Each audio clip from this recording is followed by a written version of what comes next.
me, these things don't just happen. No shade at Gerald, but G's don't come easy when you tryna eat out producing and rapping. I read that contract you sent me to sign, but excuse me, I can't help myself, I'm just laughing. Hey, you tryna cut out a piece of my pie, and I asked you politely, what's it that you offer me? Yeah, I produce all my own beats, and I have no intention of losing my publisher. Yeah, independent individual, boy, I've been eating off passive residuals. Yeah, let's be professional. Thanks for your time, but I had to decline at that principle.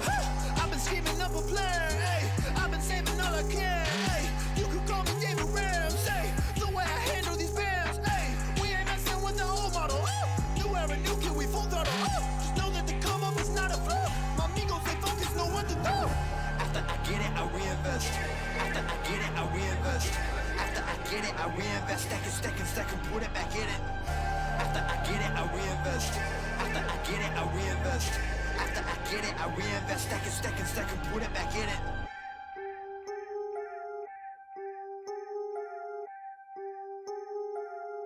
Yo, look, I ain't saying that I'm rich, cause if I'm honest, I've never been. But when I look at all these other kids, I feel just a little bit ahead of them. You should know the business is competitive. There's a lot of people that I'm better than. Even veterans ain't got the knowledge I do. I've been reinvesting all I ever spent. Stop pretending like you poppin'. Who been out here making profit? Told my mama that I got this. I wonder if she noticed what my job is. I don't know how I'ma make it, but I know no matter what, I'm finna find a way. All my homies finna eat and I ain't letting no one on my team look at an empty plate. Yeah. Went from a boy to a man. Ay, every day been making plans. Ay, they don't really understand. Ay, gotta look out for the family. I won't fall for any scam. Yeah, only worry about the fans. Yeah, I won't compromise the brand. Yeah, I've been saving up the bands.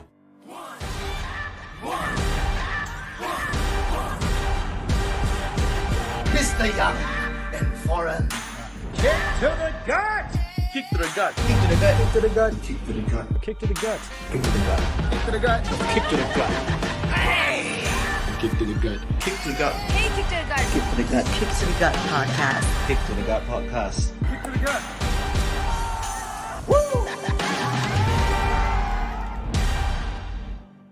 Your podcast sucks! Yo, we're coming off hot. Okay, I can't lie, bro. It's kind of lukewarm of In Your House. I guess that kind of sets the tone for today, huh? What's going on, man? It's Mister Young. And it's foreign in the building. I mean, come on, bro. Like we gotta give some hype a bit. At least show some suspense before we show off our cuts, right? On what we thought of the pay-per-view. I can't lie, bro. I wear my emotions on my sleeve, as you know.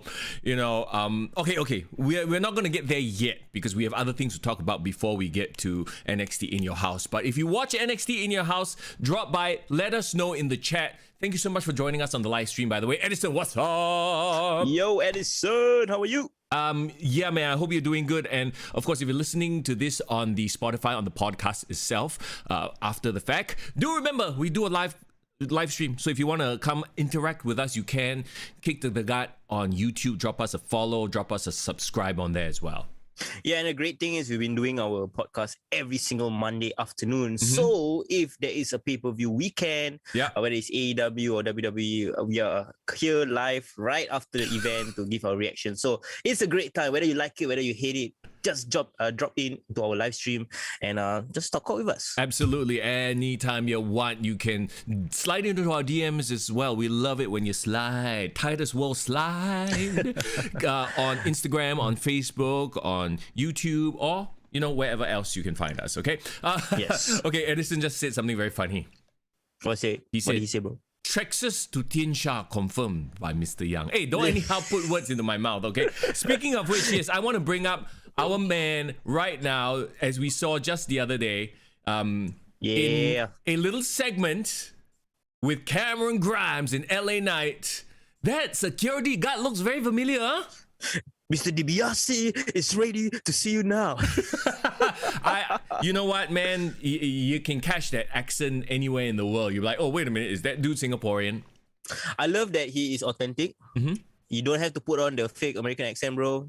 Yeah. Trexxus, just talk how you normally talk. You're great. You can speak English. It's perfect. Yeah. But one of the great things I think about his appearance, right? I think for all wrestling fans in Singapore and all Singapore wrestlers, he has lighted up the path. He has shown that there is a pathway to WWE. If you have a dream, doesn't mean living in Singapore, you have to limit your dream to just performing here. There is a way to reach to the biggest game in town. Well, okay, to be fair too, and I don't think he said much about it because he just flew there, right? I mean, remember last week when we was it the week before we talked to 2 weeks ago? Yes, 2 weeks ago. Yeah. Oh, time is just passing by. I don't even know my dates anymore. But 2 weeks ago when we talked to Statement and Trexxus, right? Obviously they couldn't reveal anything. Yep. And obviously we kind of had it in the back of our minds, it's like, okay, he's leaving SPW. Can be, man. Are you sure? Like he's like best friends with the Statement. He's basically one of their biggest stars. Why would he leave? And then, of course, the speculation, the dirt sheets, if there's such a thing in Singapore. It's just both of us speculating. Yeah, exactly, right? So yeah, apparently he's, made his way to the Performance Center, and this won't be his role. Obviously, he's not going to be Mr. Security Guard, but I can't wait. Obviously they need time to train, to get him ready, but I can't wait for his big debut, man. Yeah, definitely, man. And you know what? One interesting thing I realized is if you watch today's NXT TakeOver, and Ted DiBiase came out with the $1 Million Championship, got two other security guards wearing the exact same uniform. Yeah. All of them look very sus. Also look like they all can be wrestlers in training. So I think this might be the next batch of trainees. Yeah, so in a way, like this is how WWE have been introducing talent. I was bringing up the story last week about how before the Young Bucks came in, they were enhancement talents. They were dressed up as there is a true story of this. You please Google this or YouTube this. Young Bucks dressed up as DX as a parody. I think it was in a feud with Morrison and Miz, and I think they just wanted to do a parody of DX, and they actually got the Young Bucks to dress up as Triple H and Shawn Michaels. That's right. The irony of it 10 years later. That was the one where they wore the fake nose and all that nonsense, right? Yes, I remember. They did. So this is how they introduce, new talent, just to get them a feel of going to the live arenas, performing in a different role, but being in front of the crowd. And the point is, Trexxus, he's very, very early on in his career, and I completely understand why he didn't want to reveal too much. But if you listen to the podcast, you listen to our conversation, there were definitely hints that they dropped, about how they might be going away. So little things like this. I think he didn't want to announce it, like put out like a proper statement, pun intended, until there is a significant role. But even right now, he hasn't really said much if you follow his social media, right? Because at the end of the day, he hasn't made his debut yet. They probably I won't say don't allow, but they're like, okay, don't rush it. You haven't debuted yet, so just chill first. Chill for now. We know WWE, of all people, they will be super tight. They will track down their social media. They will put the iron fist into it. So I completely understand. But hey, we are just proud, man. We are just proud that he just made the transition. 100,000% just to be there, to be Ted DiBiase's security guy, to interact with Cameron Grimes and LA Knight. I mean, come on, man. How cool was that moment for us here in Singapore, us wrestling fans? Seeing him on NXT is like, I know that guy. Yeah, and it's great because obviously if you were watching NXT live, the immediate reaction of it would have been like crazy, right? But I think one of our own listeners and followers straight away DM and send, hey, Trexxus in NXT. I can't wait. Hey bro, maybe in 5 years time, 10 years time, we'll be like,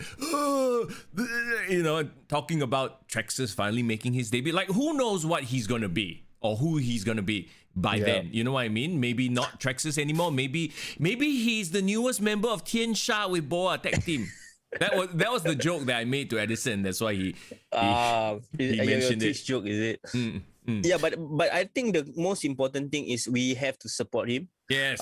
Regardless of what he does, he is literally our biggest the biggest potential out of all of our wrestlers. I mean, we've acknowledged it. Yep. I think everyone can see he has kind of what WWE is looking for, like this, in terms of like Singapore's size, in terms of skill set, and most importantly, what he has over all the Chinese superstars, and other even Japanese superstars. He has the English language ability. He can speak properly. You don't need to put subtitles on him.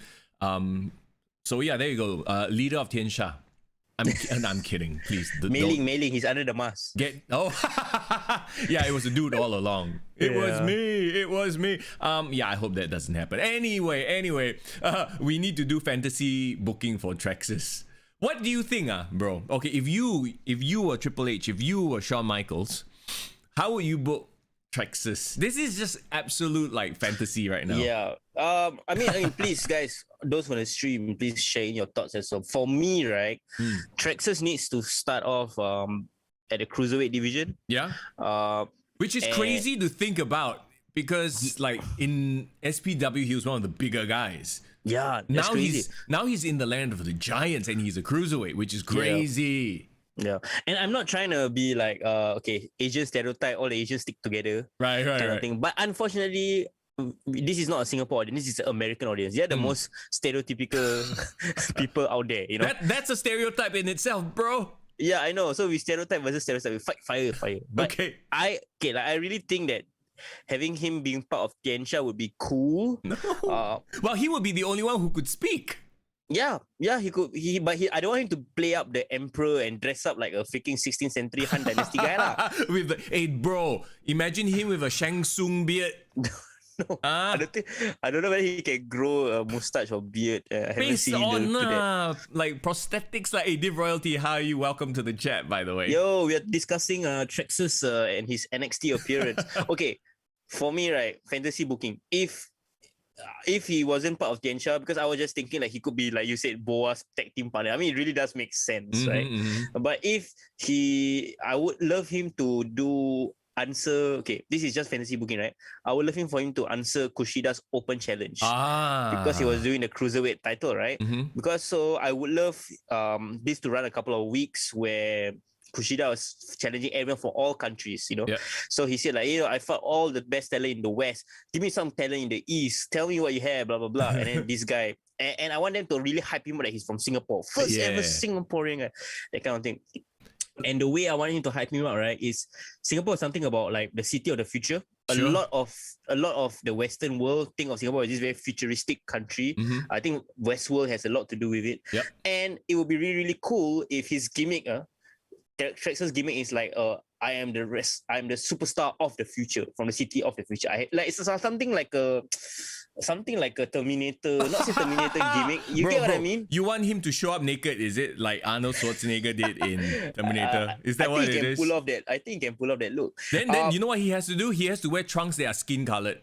So he literally shows up in the tiniest speedos, skin colored speedos.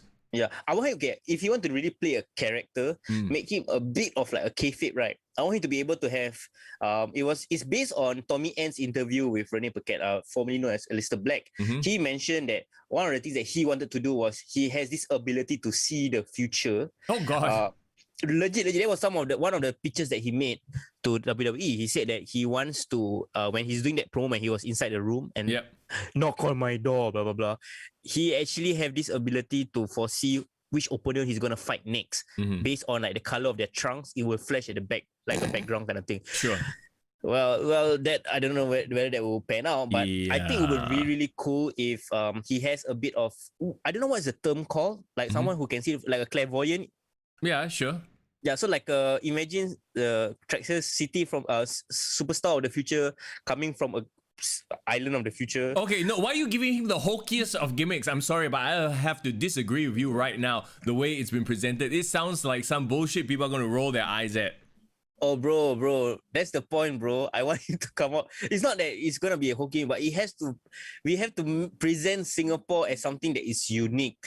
And for some reason, I believe that fortune teller, that's the thing that they will think of. A fortune teller is unique. No, not a fortune teller, like a clairvoyant. There's a difference. Wow. Div Royalty says Trexxus can be Austin Theory's new BFF. They have the similar blur cute energy. Just call Trexxus blur cute. Hey, focus on the cute, not the blur part, okay? Okay, Thirsty. what will be your pitch? Oh, that would have been my pitch. A clairvoyant gimmick. Clairvoyant gimmick. Okay, you know what?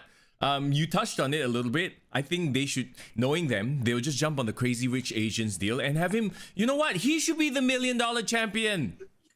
The Crazy Rich Asian gimmick by Trexxus, huh? Or he comes in and buys the title of LA Knight or some shit like that. You know what I mean? Maybe he's the new Prince Charming. He take over that Henry Golding character. Oh God, I don't know about that. But you know, that, to me, I feel like him coming in a suit with the most bling of bling and just like buys everything that he can. Like him, Cameron Grimes, LA Knight, they can have a...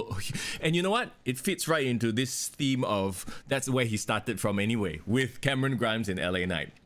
Oh, you know what? It's a good tie-in because like he is already part of the storyline as the security guard. But then the big reveal is he's not a security guard. He's actually a successor of $1 Million Man. Actually, no lah. That's if we book it like now, right? Like he's not going to debut not in like the next year anyway, so who knows lah. But yeah, I think maybe Crazy Rich Asians sort of a gimmick. If you think about Singapore and what people in the West think about Singapore, I think either that or okay lah, if they really want to dig all the way back, he come out with a cane. Singapore cane. Bro, he already got a really inbuilt weapon of choice that he can use. The kendo stick, aka Singapore cane, right? Yeah, Singapore cane. He can literally call one of his finisher the Singapore cane. I don't know, some sort of finisher that involves spiking an opponent or slapping them. Singapore cane. On the butt? Okay. Yeah, okay, that one I don't know. That one is a bit... Okay, if this were the 90s, if this were the attitude, 100% guarantee you motherfucker will come out with a Singapore cane.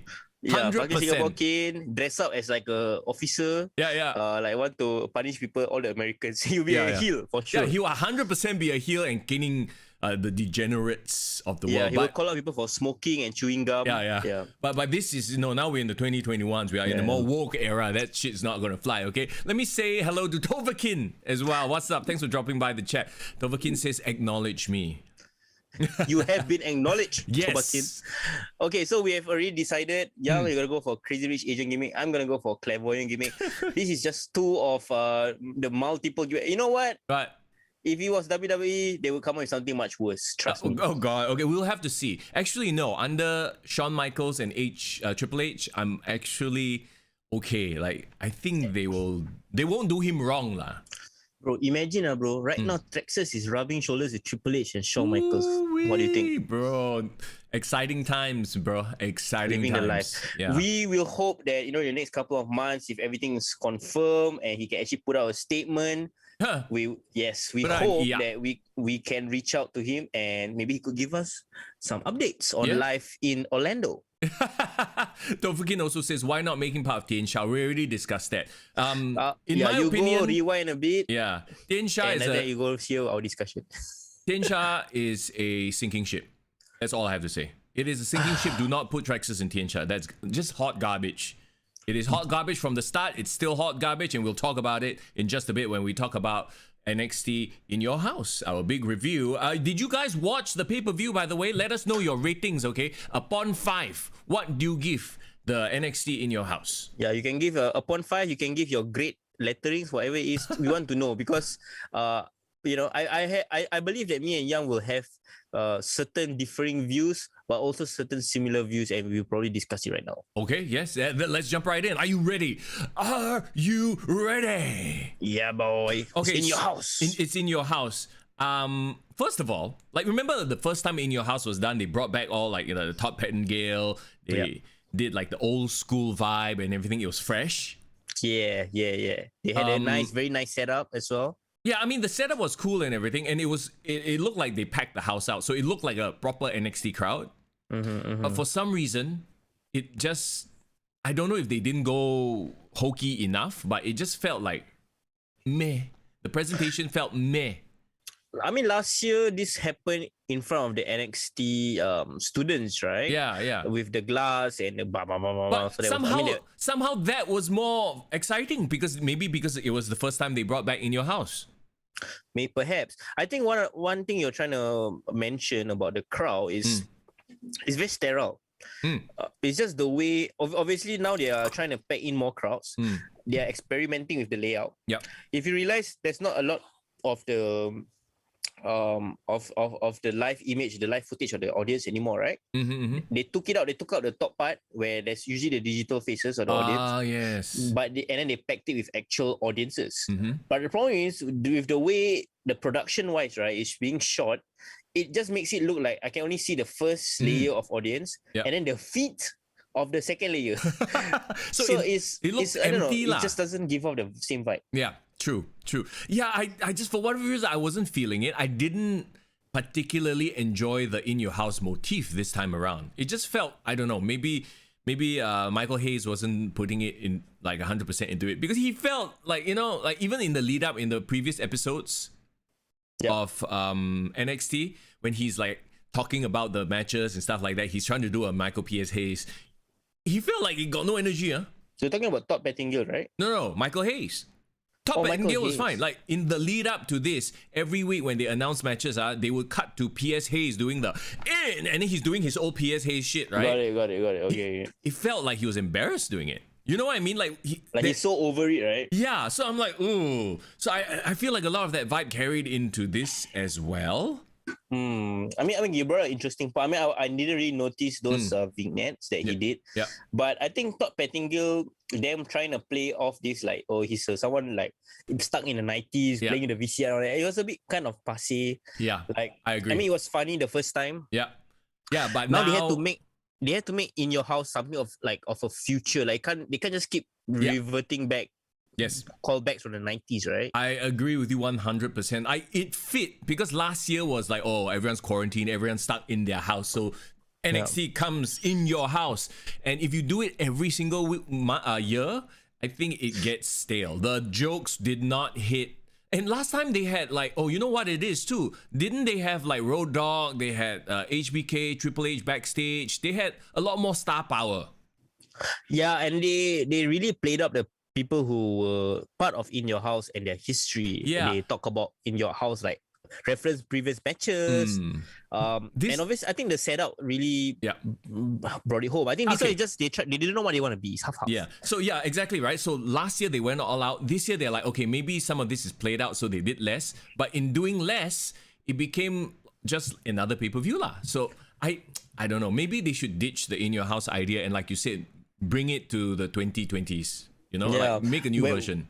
I mean, it's cool that they retain the name, but like bring it forward lah. Okay, how does it make sense in this current society? It would be different if this is one of their like regular Tuesday shows. You know, like Great American Bash is a Tuesday show, so I won't fault them if they don't go 100% full out. But this is supposed to be a quote unquote pay-per-view event, right? Yeah. So I'm a bit bummed out at that. So, and this being the first pay-per-view after Stand and Deliver, right? Yeah, exactly. Irvin, hello. Irvin says VR wrestling. Let's go. VR. Take it into the future, ma. Bro, that one is Trexxus' new gimmick. Yeah. VR man. VR man. Yes, we found it. Bro, he looks almost like James Lai. A bit, yes. And he come out with the fucking VR goggles. They go and buy one of those Oculus Rift, go and spray paint it silver, put some glowing shit on it. Trexxus, if you're listening to this podcast, and I hope you're listening to this podcast, please consider some of our gimmicks and pitch it to the NXT creative. VR man, huh? VR man. What? Make them watch the previous episodes. So old episodes of VR man. VR man will be as bad as Time Splitter. Okay, there's like equal footing in terms of what bullshit gimmick is this. Time to get them to subscribe to Me Watch with MediaCorp. No. Okay. Please, let's not ruin his career, okay? Let's jump into the matches itself. So, okay, first one is Bronson Reed, the North American champion, and MSK, the tag team champions, versus Legado del Fantasma. Winner take all, i.e., we just wanted to squeeze everybody into one match and we put all the titles on the line. Yeah, this is very rare, right? I mean, I haven't seen like a winner takes all match in a while. What do you think of like the dynamics of the match, like the people in the match? I get it because they've been interacting, and Legado del Fantasma are a legit faction. Yeah, you know, it was a nice touch that Bronson Reed and MSK came out in all green as well. So they're trying to look like a team, right? Yeah, looking like a team. And the problem I have here is, like, I've said this before, but MSK does nothing for me. MSK is one of a group of tag teams that have the same vibe. your, you know, Acclaim, the Street Profits, the New Day to a certain extent. Back in the day, TM61 a couple of years ago. with Shane Todd. No lah. TM61 didn't have the party youngster vibe. They look like a bunch of old guys. Yeah, I mean, we're talking about like the way they're presented or like that aerial tag team, you know, that kind of aerial dynamic. high flyer. Like who else? In over on the other side they have what's that? And Helico and the other guy. Hybrid 2. Yeah, whatever fuck stupidest name in the world. And then they have the Matt Hardy's group. That one like. The Private point you're trying to make is that all these tag teams, after a while, they all blend in and look the same. Yep. And if you are doing that to a long-time viewer of wrestling, what does that say for like casual viewers? Yeah. They can't even tell who is who. Yeah, exactly. Like, who are the members of MSK? Do you know? Something West, something Blakely. Wesley and Nash Carter. Bro, West, Blakely and Alexa Bliss. Walao eh. Blake and Murphy, let's go. Yeah. Bronson Reed at least has his own look. He has his own style. He stands out because he's like a big guy. Yeah. Mountain of a man. Joaquin Wilde and Raul Mendoza also like a bit interchangeable. Yeah, super interchangeable. Escobar obviously is the standout of their group. And you knew that they just gave the title to Reed and MSK, so they aren't going to lose the title. Bro, if you put Escobar and Cien Alma side by side, I think they look like they can be brothers. A bit right? one older brother, one younger brother. That would be a freaking awesome group. Can you imagine if it's Andrade, Escobar, and these two jabronis? Yeah, because over in AEW, if you saw some of the vignettes that they did for Andrade El Idolo, he's calling himself the king of the Latinos, bro. Oh, is he? He's the king of the Latinos, huh? Oh, that's why Vicky Guerrero is with him. Yeah. So, bro, like he literally owns all of them. He's the king. He's the king, okay. He but owns Rey Mysterio. Something about the match. Yeah, the thing I liked about the match, right, is that because of Bronson Reed being the hitter, like the big ass guy, the dynamic of the other wrestlers bouncing around him made it interesting. Yeah, I mean, it is very obvious why they put this as the first match. It made 100% like perfect sense. And when I switched it on, I'm like, oh, this is the first match. It makes sense, right? You need these fuckers flying around doing their high flying business, which they did very well. I didn't notice any like weird botching or any bullshit Young Buck stuff. Okay, I really enjoyed straight off the bat in this match. They already had like a barricade being destroyed. yeah. You know, I mean, it makes sense, I guess, you know, considering who's in it, right? And then Bronson Reed, of course, he's like flying around as well. And it wasn't an offensively like Cirque du Soleil match. Yeah, I am starting to enjoy Bronson Reed's matches now. I think for the longest time, he was a bit like, like nothing memorable about him.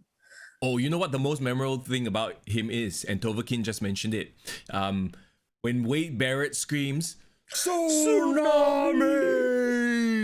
Yeah. I think this call, it's only been recent that they started making this call part of his matches. Yeah. It's fun. It's fun. It's and memorable, like you said. Yeah. It's like Corey Graves marking out with Kinshasa. Yeah. Doesn't he look like a young Yokozuna though? A little bit, huh? Yeah, he got the Yokozuna face, the vibe. Yeah. He's from New Zealand. Oh, wait, is he Aussie or Kiwi? No, he's New Zealander. New Zealand, Kiwi, okay. And he's very athletic. Yes. You know, one of the athletic big guys. Yeah. You know, it's always great. Yeah, he just needs a little bit more time to marinate, you know, in terms of his promo, in terms of who he is, what his motivations are and stuff like that. And you know, he's fine. He's in the right place. So them winning makes perfect sense as well. It's like, okay, I didn't expect any titles to change hands here. Yeah. Where does this lead Legado and Fantasma now? I hope Santos continues his North American title feud. Like I feel like it's such a waste that he is kind of saddled with these two idiots. Oh, really? So should he trade victories and belts with Bronson Reed, or because if he have a blow-off match, if he lose, then he's completely gonna lose the momentum, right? Yeah, I think he should. I think they should. Like, what else is he gonna move on to? You know what I mean? He's already won the Cruiserweight Championship, so he's moved on from there. Now that's his next step. They'll probably have a lot of interactions. They'll still go and kacau them during their matches and then, you know, stuff like that. I don't know if this Bronson Reed MSK like group is going to continue being a group though.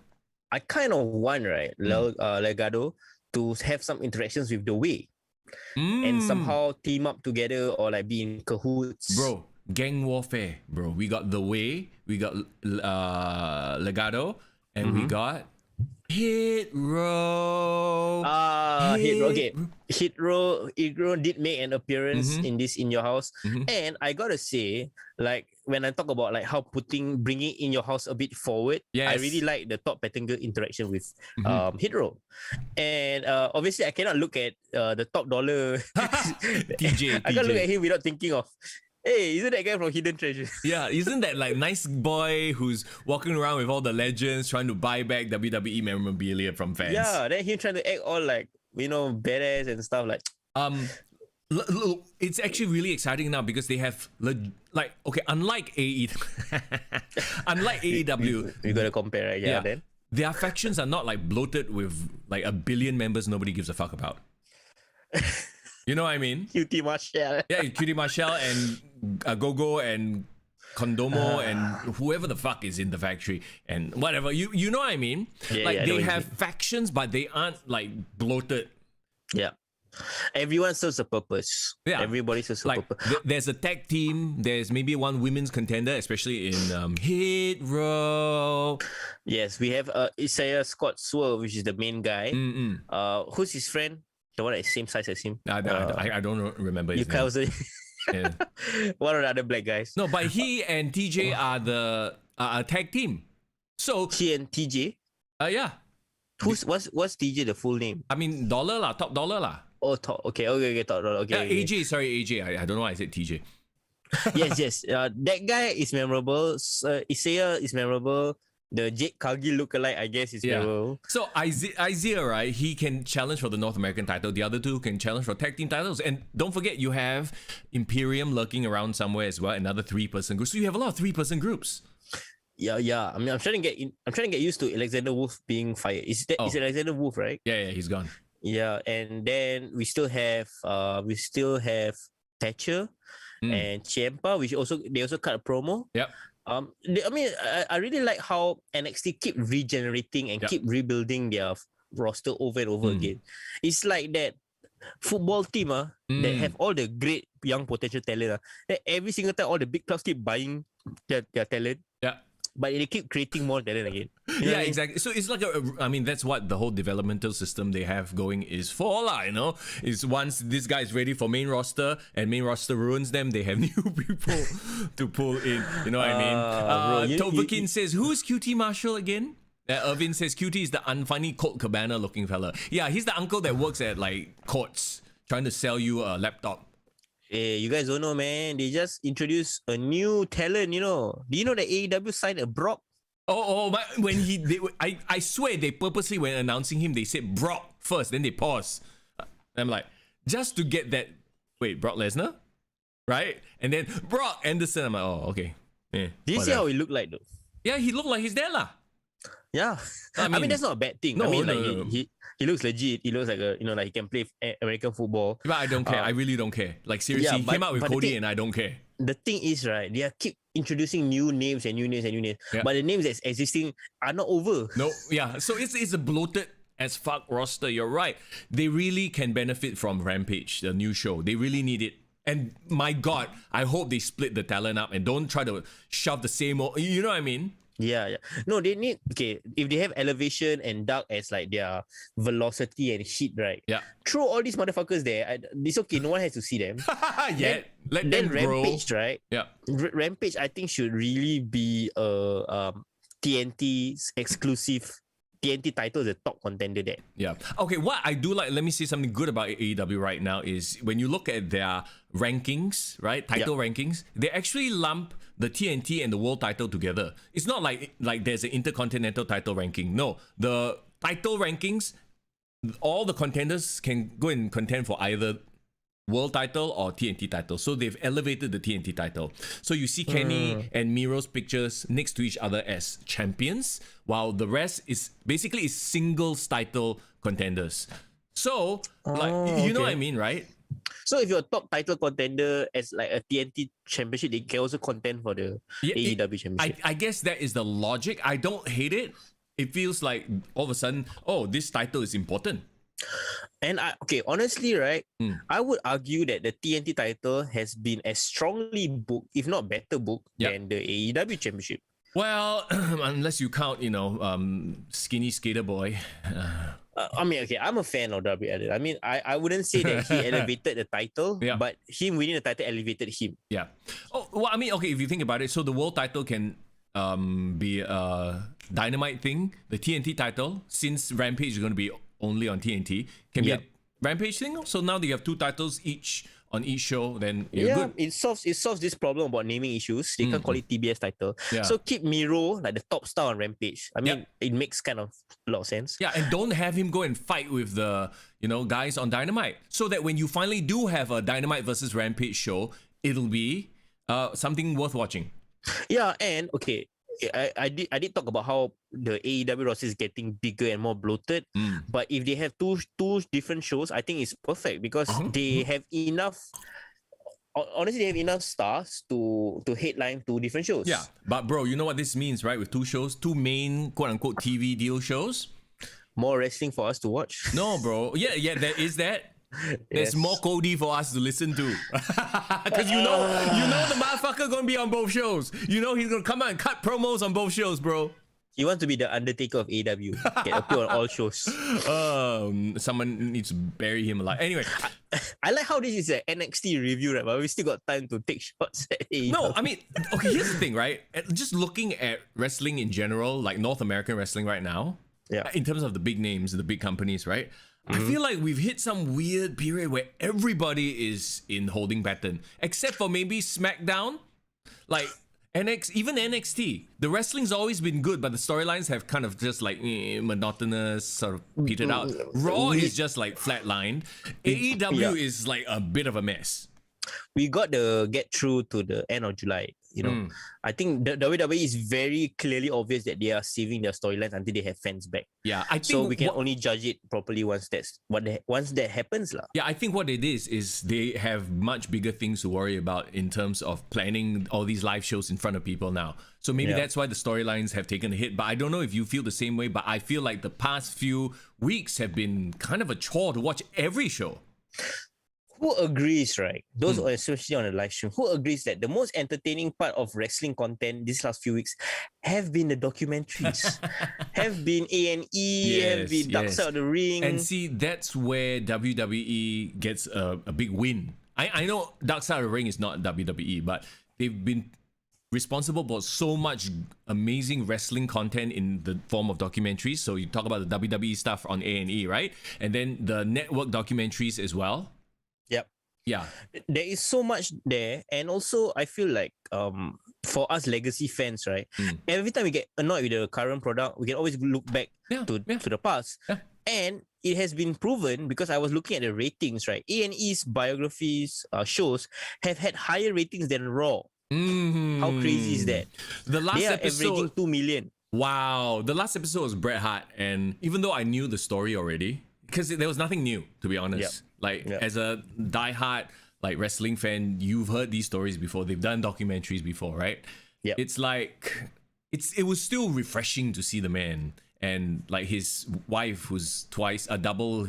Double her age. Yeah, he's double his wife's age, which was very interesting. But anyway, so apparently Bret Hart and Cody Rhodes got same taste in women. Oh, okay, that's what you were referring to. Okay, but just that's one thing that they showed that I no other Bret Hart documentary has shown, and I really like that because it really gave a happy ending to the show. Do you realize that Bret Hart is like low-key becoming the Stu Hart of the Bret Hart family now? Yeah. He's being that like old grumpy grandfather with like a bunch of kids, grandkids running around, and like the kids are all grown up. Like it was so interesting to see like Blade, Jade, all the kids, the hard kids. Because I remember them from obviously watching Wrestling with Shadows when they was young. And now all of them I think they're 30s, bro. Dave Royalty mentions that Ms. and Mrs. has been very entertaining as well.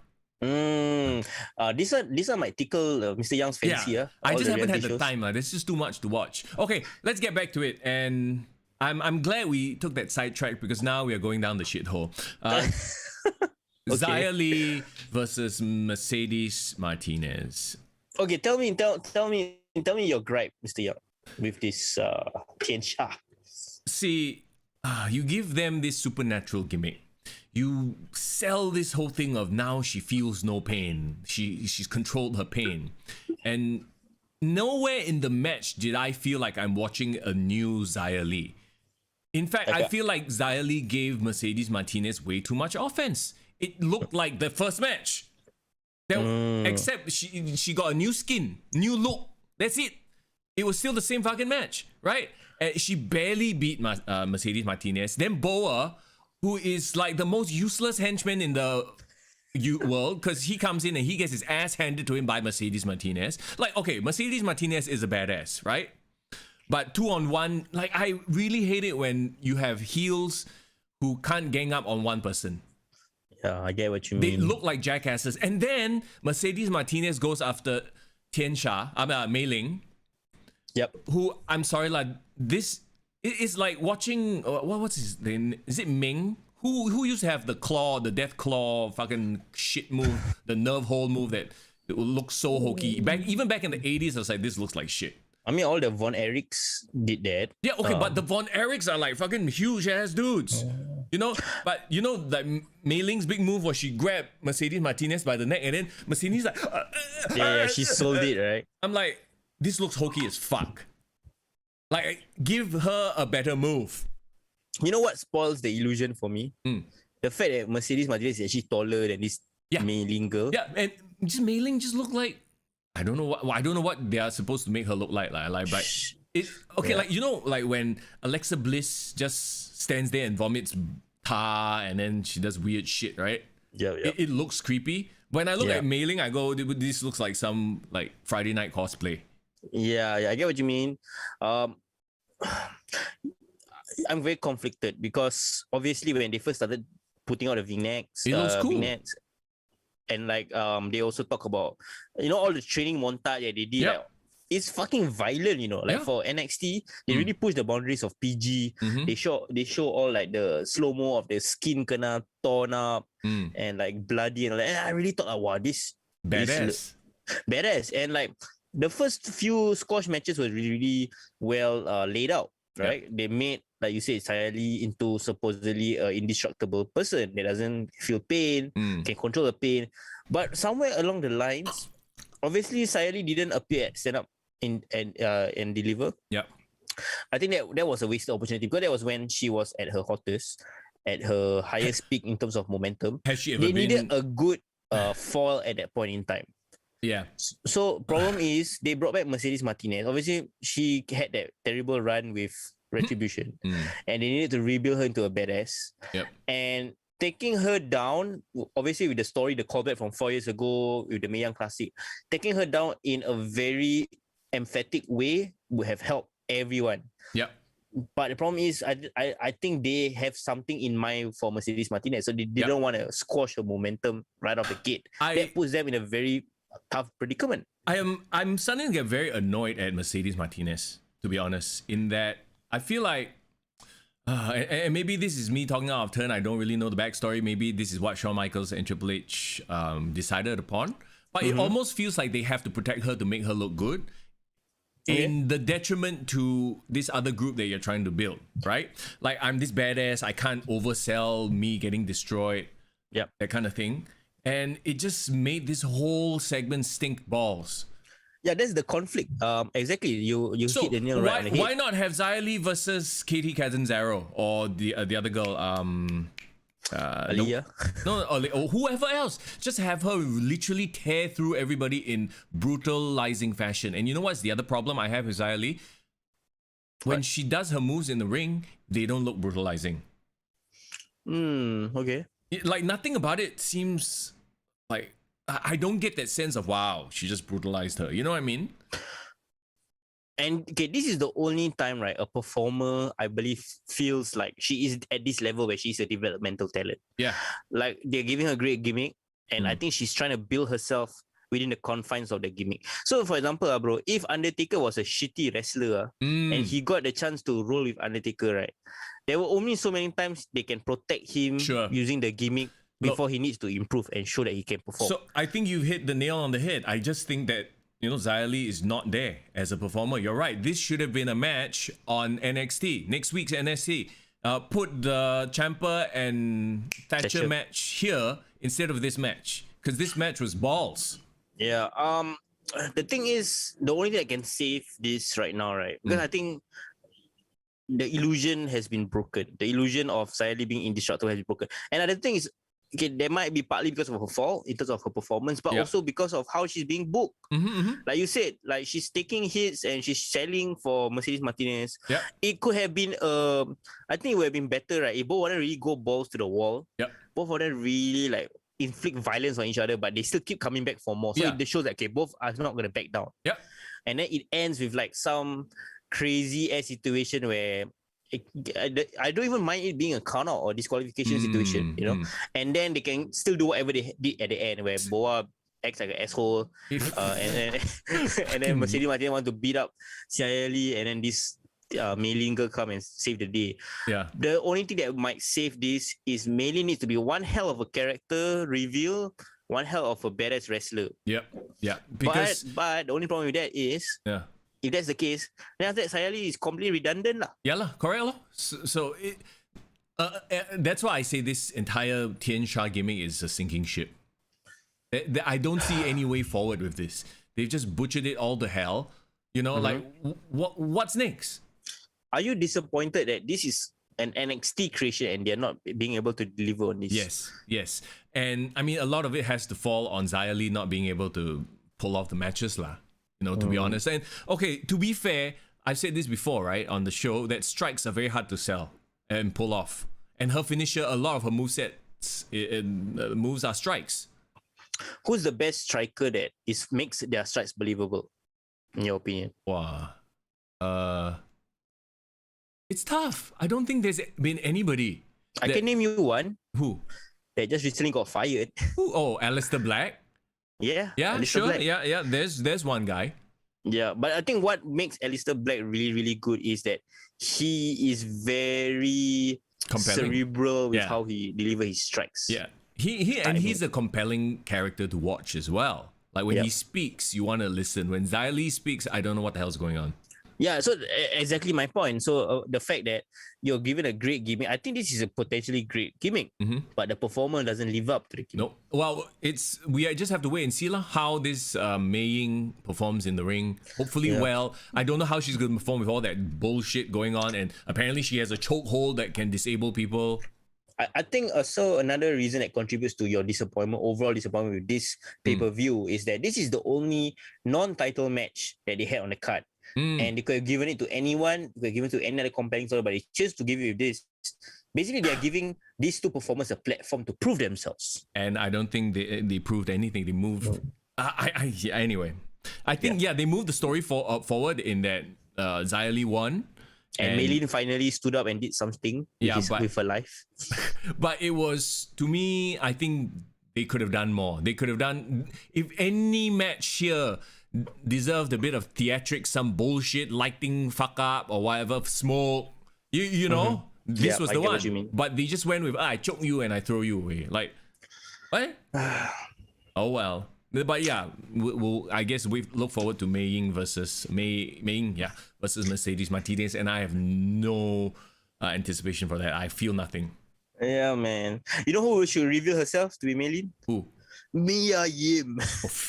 It was me. Yeah. Put them all in the group, huh? Cannot lah, no lah. Okay, let's move on then. After that debacle, LA Knight versus Cameron Grimes to the moon. Low-key, one of the matches I was actually looking forward to. I made it very clear this was the match I was looking forward to. The thing with ladder matches though in NXT, they are a little bit overplayed. And there have been a lot of ladder matches for sure. Yeah. And the problem is the ladder match bar is so high in NXT that even though this was a good ladder match, like a solid ladder match, it was not like bad in any way, don't get me wrong. But because the bar is so high, this became a very average match. I can give you another way of approaching this match. I felt like this match was one of the only ladder match that felt very botch-free. And they really sold every single strike. So it wasn't like overly like a car crash, Yeah. overly highlight reel, but like I think it made the ladder stipulation more realistic. It's They like only use it to climb Yeah. and to inflict damage lah. it's like going back to Shawn Michaels versus Razor Ramon, right? But you have to remember, Shawn Michaels versus Razor Ramon, there were no ladder matches before that to compare to. Yeah. Since then, there have been 1,000,000,001, ladder matches, and that's the problem. Like the Yeah. gimmick has been so overdone to the point where it just, it was very hard to live up to. Like, and I mean, think the yeah. right person won. Cameron Grimes doesn't need the $1 million title. He is a character unto himself. People love him. People enjoy him. LA Knight needs that to push him to the next level. I kind of agree with you because as I was watching the match, right, I was thinking to myself like, Karrion Grimes, I think is a kind of performer that you can give him anything, right? He'll Yeah. make it work. Yeah. He doesn't, like you said, he doesn't need that title. I mean, if he does, he'll probably have a great story with it. But if he doesn't, I think he can totally rebound from this Yeah. easily. Yeah. Meanwhile, I think if LA Knight didn't win the title, that's it. Like, I mean, Yeah. And that's the problem though. LA Knight, right? I feel like he shouldn't be where he is right now. I think he should be at the stage in his career where he's really contending for in the main roster world titles. Because he's already a bit advanced. He's 38. No, but I feel like, having said that, right, yeah, he has the look, he has the mic skills, but there's something missing. Is he like EC3 like that? Yeah, I feel, I get a bit of the EC3 vibe. Like, he has everything, but somehow it's not like gelling. Like, maybe the gimmick is a bit off, or he needs, you know what I mean? Maybe the $1 million belt will, put him on another level lah. You know what he needs? What? He needs someone that can call him out. Like really make an ass out of him to give him more character. Because the problem is, right, he's been like this cool hand look all this while, suave, like knows what to say, all about the promos and blah blah blah. Imagine like someone cut a promo on him like how Adam Cole cut a promo on Karrion Kross. Oh God. Oh my God. Can we talk about that in just a bit? Please remind me. Of course you can. Yeah. But like the point I'm trying to make is someone needs to just go to his fans like, you know what the fuck have you been all this while? Yeah, who are you? You have been in TNA, you have been NWA, all these small time leagues. Yeah.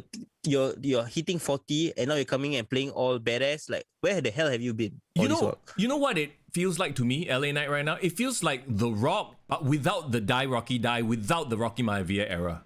Like, there's no motivation for me to hate him that much. You know what I mean? Got it. So I guess what I'm trying to say is that he basically is too much smooth sailing. He needs more conflict in his wrestling career. Yeah. Not enough conflicts. I mean, conflict. Yeah, I mean, Cameron Grimes as lovable as he is, he's not really a threat. No. Like, maybe he needs to face, I don't know, Karrion like a Kross. Ciampa to beat his ass. Yeah, like make him dirty. Like he's too cool and clean and pretty now. He needs a Randy Orton backlash moment. He needs Mick Foley to throw him into thumbtacks, bloody his face, prove that he's tough. Okay, I think we know he's cool, but we haven't seen substance from him yet. Yeah. Give it time. I hopefully they know what to do with him.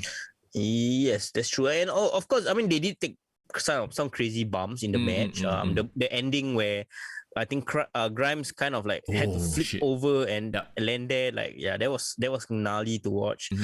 But end of the day, like you said, I think LA Knight looks good with the $1 million championship, and now it's his opportunity. It's always an opportunity to prove yourself, Yeah. And they are right now at the stage in their career where they kind of need to prove themselves. He has the potential to go down the Damian Priest route, where if he doesn't, go about it the right way, he might just get called out to the main roster and just become someone's lackey. Speaking of Damian Priest, where the hell has he been? He Raw? hasn't been on Raw for a while. What happened? Did he get injured? Did they have no creative for him? I have no idea. And I think I might be the latter. It's pretty obvious it might be the latter, right? I mean, we were talking about like people with the look and everything. Damian Priest is another one, right? He's got the look, he has the Razor Ramon vibe and everything. But it's not clicking, it's not connecting. WWE is suffering from lots of great talent who are not connecting to the crowd. And I believe the reason is it's not because, like, yes, maybe 50% is the talent's fault, but I think WWE is restricting their talent too much. They're not giving them an opportunity to breathe and build something with the crowd. This has gotten me interested in actually looking at LA Knight's like previous work to see, is he doing anything different or is he doing the same shit? You know what? Honestly, I think he is being handcuffed. Honestly. You think so? Okay. Have you? I mean, you did watch a bit of NWA Power, right? No, when it first came out. No. Okay, you need to watch because right, he was single-handedly the best promo on that show, and that show featured people like Nick Aldis, who's a great promo in his own right. Had what's that guy's name? Damien Sandow previously. Right. But hold on. Like, I never say he's not a good promo. We've agreed that he's a good promo. He has the look. He's decent enough in the ring. It's just that his character is he's just a cocky guy. You know, I don't even know if he's a smarmy cocky guy or if he's look down on people. He's just a cocky guy. What made him great in NWA, which I think I mentioned in a previous episode before, is that he's a shit steerer. Oh, okay, He's a shit steerer. Yeah, so why is he? So we need backstage segments of him chochoing people, like being like sticking it to people, just being a deviant fuck. You know what I mean? Because instead now, of just right, scolding people. He's in his own rivalry with Cameron Grimes. Yeah. And like Cameron Grimes is just so much of a character that I think whatever he says, right, doesn't affect Cameron Grimes. You know, he just I don't give a shit, to the moon. Yeah. Well, okay, like look at this very rivalry, and maybe this is just a booking thing, right? But the whole way through, did he do anything that was very dastardly other than just scolding Cameron Grimes and calling him whatever this, that, and the other thing? Nothing. No. Yeah. So there's no character building. The only character building is the fact that they're just making him look like he's also a rich guy. You know? So what does that mean? Okay, you know, the best way for him to be a shit stirrer now is maybe he get involved with Bronson Reed. You know, play up the fact that this $1 million title is more legitimate than your North American Championship. Yeah. You know what? Even have interaction with Karrion Kross if he wants to. Yeah. Just mind games. Just really flesh out his character more than just I'm cool. Yeah, he needs to be involved with more complex characters in NXT. Yep. Not saying Cameron Grimes is not complex. Maybe he is not that complex. Okay, he's a simple-minded guy. But if he is like face off across the ring with a guy like Karrion Kross who is intense, who can play mind games, or somebody like Ciampa. I think Ciampa will be a great test for him. Yeah. Someone who can bring out that toughness in him. Yep. Yeah, I think he needs to be against like a rough and tough opponent, you know. He's the kind of guy, bro. If he was in the same locker room as Chris Benoit, right, I think Chris Benoit will make a man out of him. Make a man out of him, huh? Very good. Okay, let's move on then. Right person won. Raquel Gonzalez versus Ember Moon. Dakota Kai was there. She helped Raquel win it, but I mean, the problem I think also with this pay-per-view is all the matches were very predictable. Not to say that it's the wrong decision, like you shouldn't swerve for the sake of swerving, but it was so predictable it's not even funny. Literally none of the titles change hands. Shotzi did make an appearance at the end. But I think the problem is, like you said, it's a lot of very cold characters with not a lot of momentum. Like Ember Moon, they try to hit her up after like years of misusing her. So like doesn't really do anything for me. Her contending for the title. Raquel is great. I think Raquel. On commentary, Wade Barrett mentioned that she's the most improved wrestler over the last 12 months. And I definitely agree. Like I used to not be able to watch her matches because I feel like she's just Kevin Nash, like she's just a bodyguard, you know. But now she's like leading the match, controlling the pace of the match, you know. But like I think the thing that's missing, and I feel that it can be coached or it can be. She needs more time to develop that. She is missing a lot of that it factor where 100%. She's menacing, but it's not like, ooh, I can't wait to see what she does with this girl. See, the comparison is Kevin Nash and Shawn Michaels, right? Yeah. Raquel Gonzalez and Dakota Kai are no Kevin Nash and Shawn Michaels in terms of charisma, in terms of on-screen likability, you know, that, I have to watch them. Like when I see the two of them on screen, it's like, okay, lo. Like, there's nothing that really jumps out at me. Like you replace Dakota Kai and put Britt Baker in that role for level up. Yeah, exactly. Britt Baker would take over the whole show, basically. Yeah, But I think Raquel she's suffering from Nicole Best problems. Nicole Best problem. I'm not trying to make it dramatic, but I'm trying to say is that she's not even China yet in terms of her connection with the audience. Yeah. Like China wasn't the best speaker or the best talker, but she had it. But it's that X factor that we keep bringing up, right? There's that weird, there's something interesting about her because back then there was nobody else like China.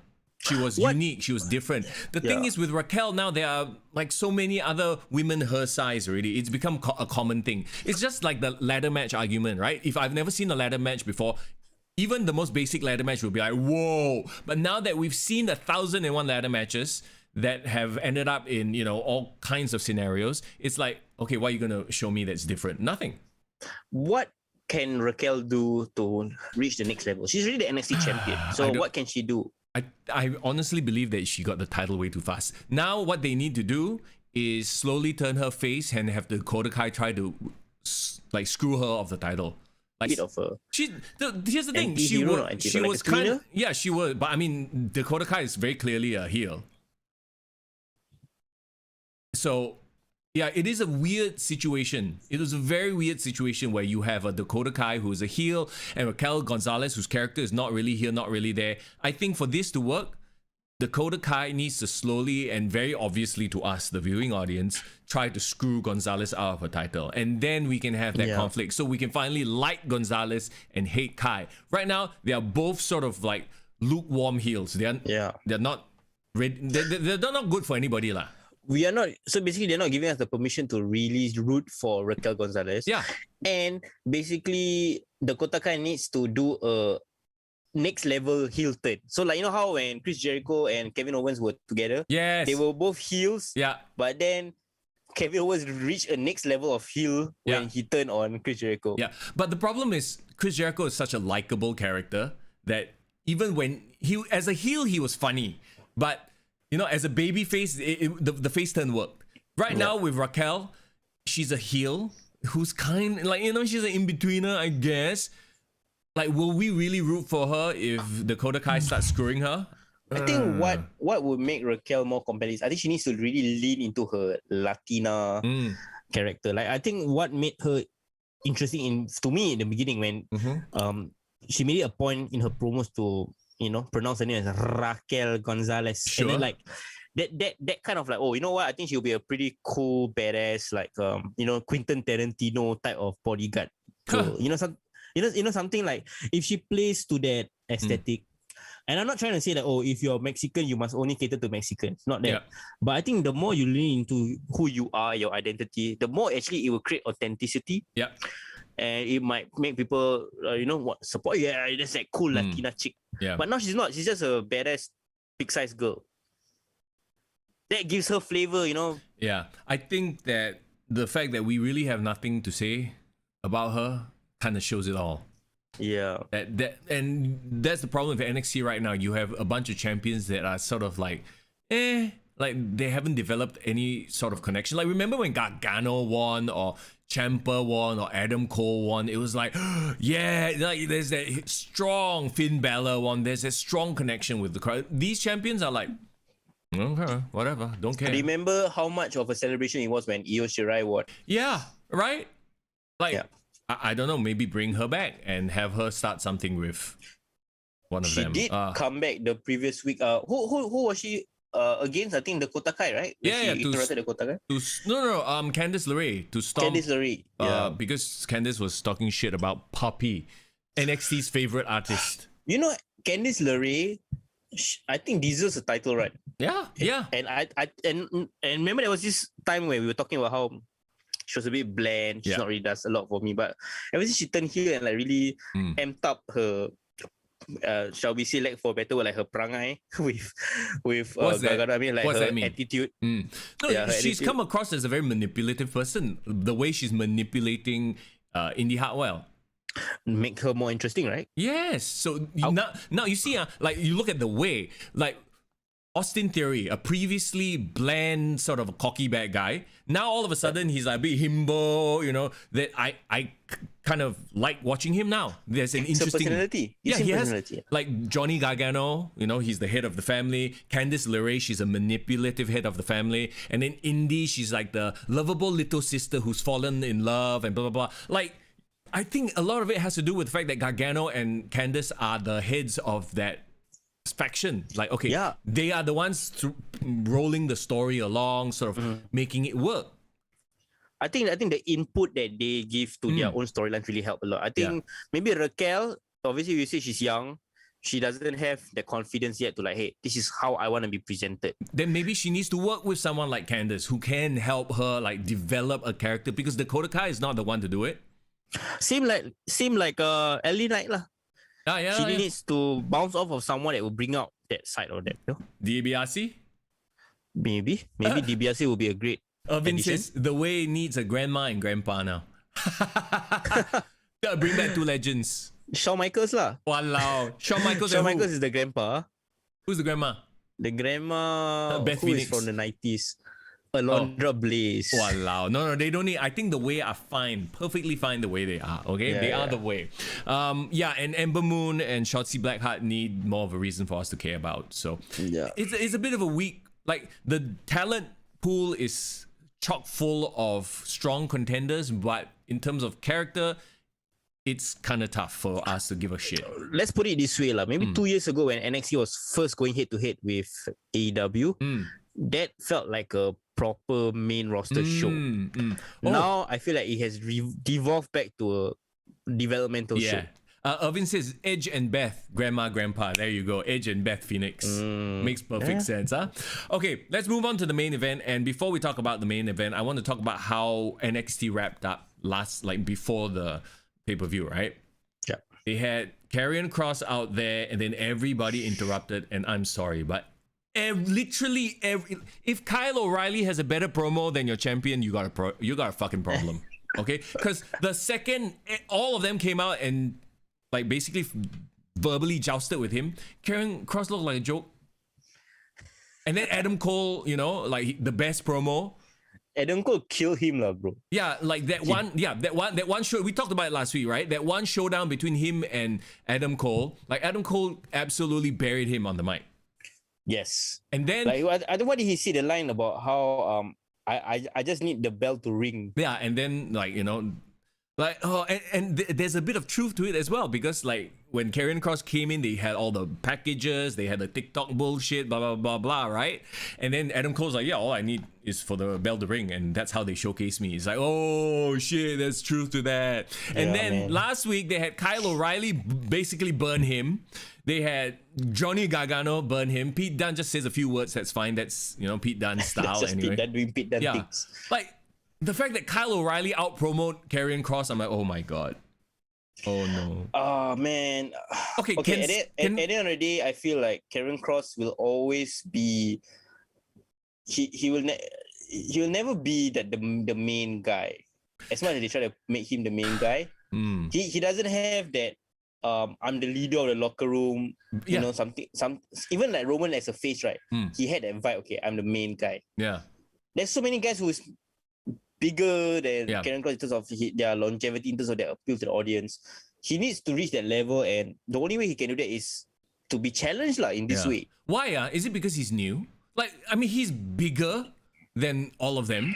He's more imposing, but somehow when he speaks, it just like I said, Adam Cole is arguably in terms of physical shape, Adam Cole looks like looks like a dad sitting on the couch. Okay, but the way he like, if you just looked at them, you're like, oh, of course, Karrion Kross is the man. You know, like Adam Cole looks like a schlub. But once you give him the mic, it's like, oh my god, okay, Adam Cole has won me over instantly.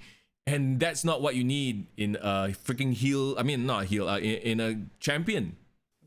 I think what Karrion Kross is missing right now is the fact that what did he say? Sorry, no, I'm reading chat right now, and Tova King brings up a very good point. Maybe Scarlett needs to speak up, and Chad is having a discussion about like, what is Scarlett to him? That relationship is not fleshed out. Is she his personal dancer that comes out and dances?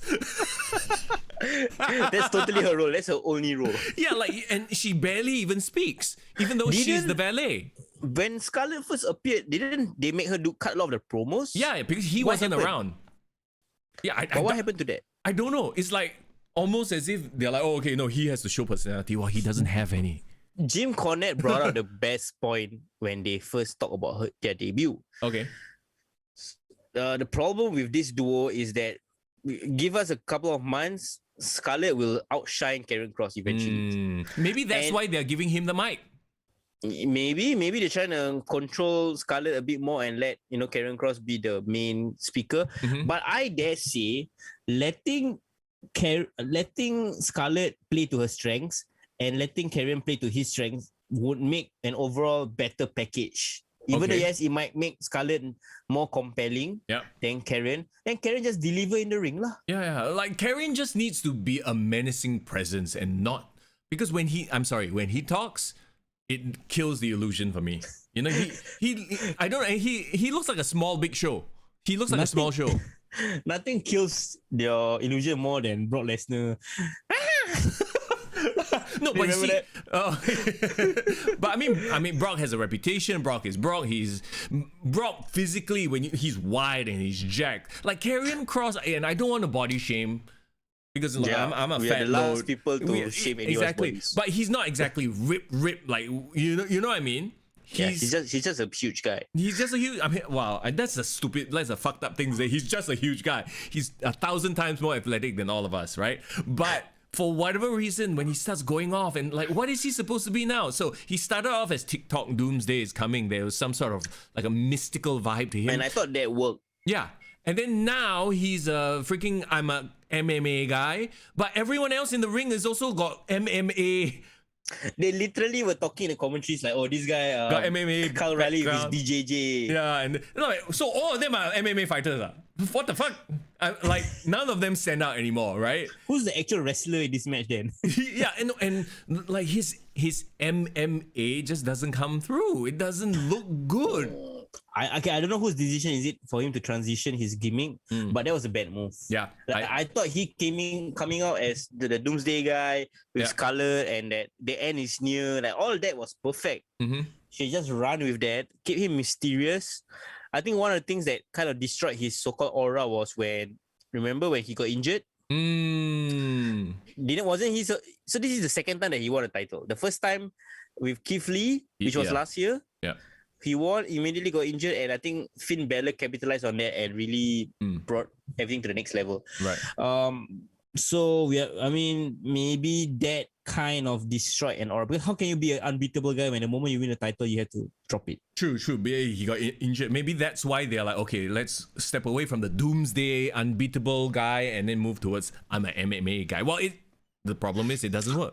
Also, let's say what's up to the Shadow Lavin. How you doing, man? Yo, man, we are almost done reviewing NXT. Oof. But we're talking about Karrion Kross, whether he's over or not. Please give us your thoughts. Karrion Kross is not over. He got the least reaction to the crowd when he came out. Like freaking Kyle O'Reilly has more reaction than him. Do you realize what happened when he won? Yeah. The crowd was almost anticlimactic. Yeah, the crowd was like dead. Like it's a wet fart. Look, here's the thing, and I also believe this in terms of like when I watch his matches, right? Like every time he wasn't in the ring, the match was good. I'm sorry to say this. Really? No, because the other four will go all out. They make everything look good, right? But he did come and like clean house and did. like did all the crazy Thanos stuff. What? But okay, you know what his problem is too? I think this is his biggest problem. He needs a new finisher. His set of finishers look so bad. So you're not a fan of his Doomsday Saito? No, that's not his finisher. That's just his signature move. Yeah. But the finisher is the cross jacket, right? Yeah, it looks like shit. It's a fucking rear naked choke. I'm sorry, it's a Kokina clutch, it's a Kirafuna clutch, it's a rear naked choke, it's a sleeper hold. It's the most anticlimactic move he can have. And his other finisher is the elbow to the back, which looks like shit also. Because he cannot fully elbow somebody in the back. He has to do the weird forearm bull. You know what I've said about the whole, I hate the way the Japanese style forearm looks. It looks fake as fuck. And just because you're doing it to the back, I know what he's trying to sell. It doesn't look convincing. Strikes are very hard to make work. And you are not wrestling strong style here. It looks hokey as shit. I think the thing about the cross jacket is, in a right context, a real naked choke can really look very powerful. Yeah. Like I had no issue with Samoa Joe doing his finisher. Yeah. The problem with it's so hard because if you're such a big He does this. He does the version where he puts his hand on. He looks like he's going to fucking take a nap. I'm going to sleep with you. I think he would be served better having a powerful slam as a finisher. Like even the Saito suplex, right? Mm-hmm. If the guy selling it takes it on the neck, then Yeah. it'll look good. If the guy takes it on the back, which is a safe way to do, it just looks like a fucking backdrop.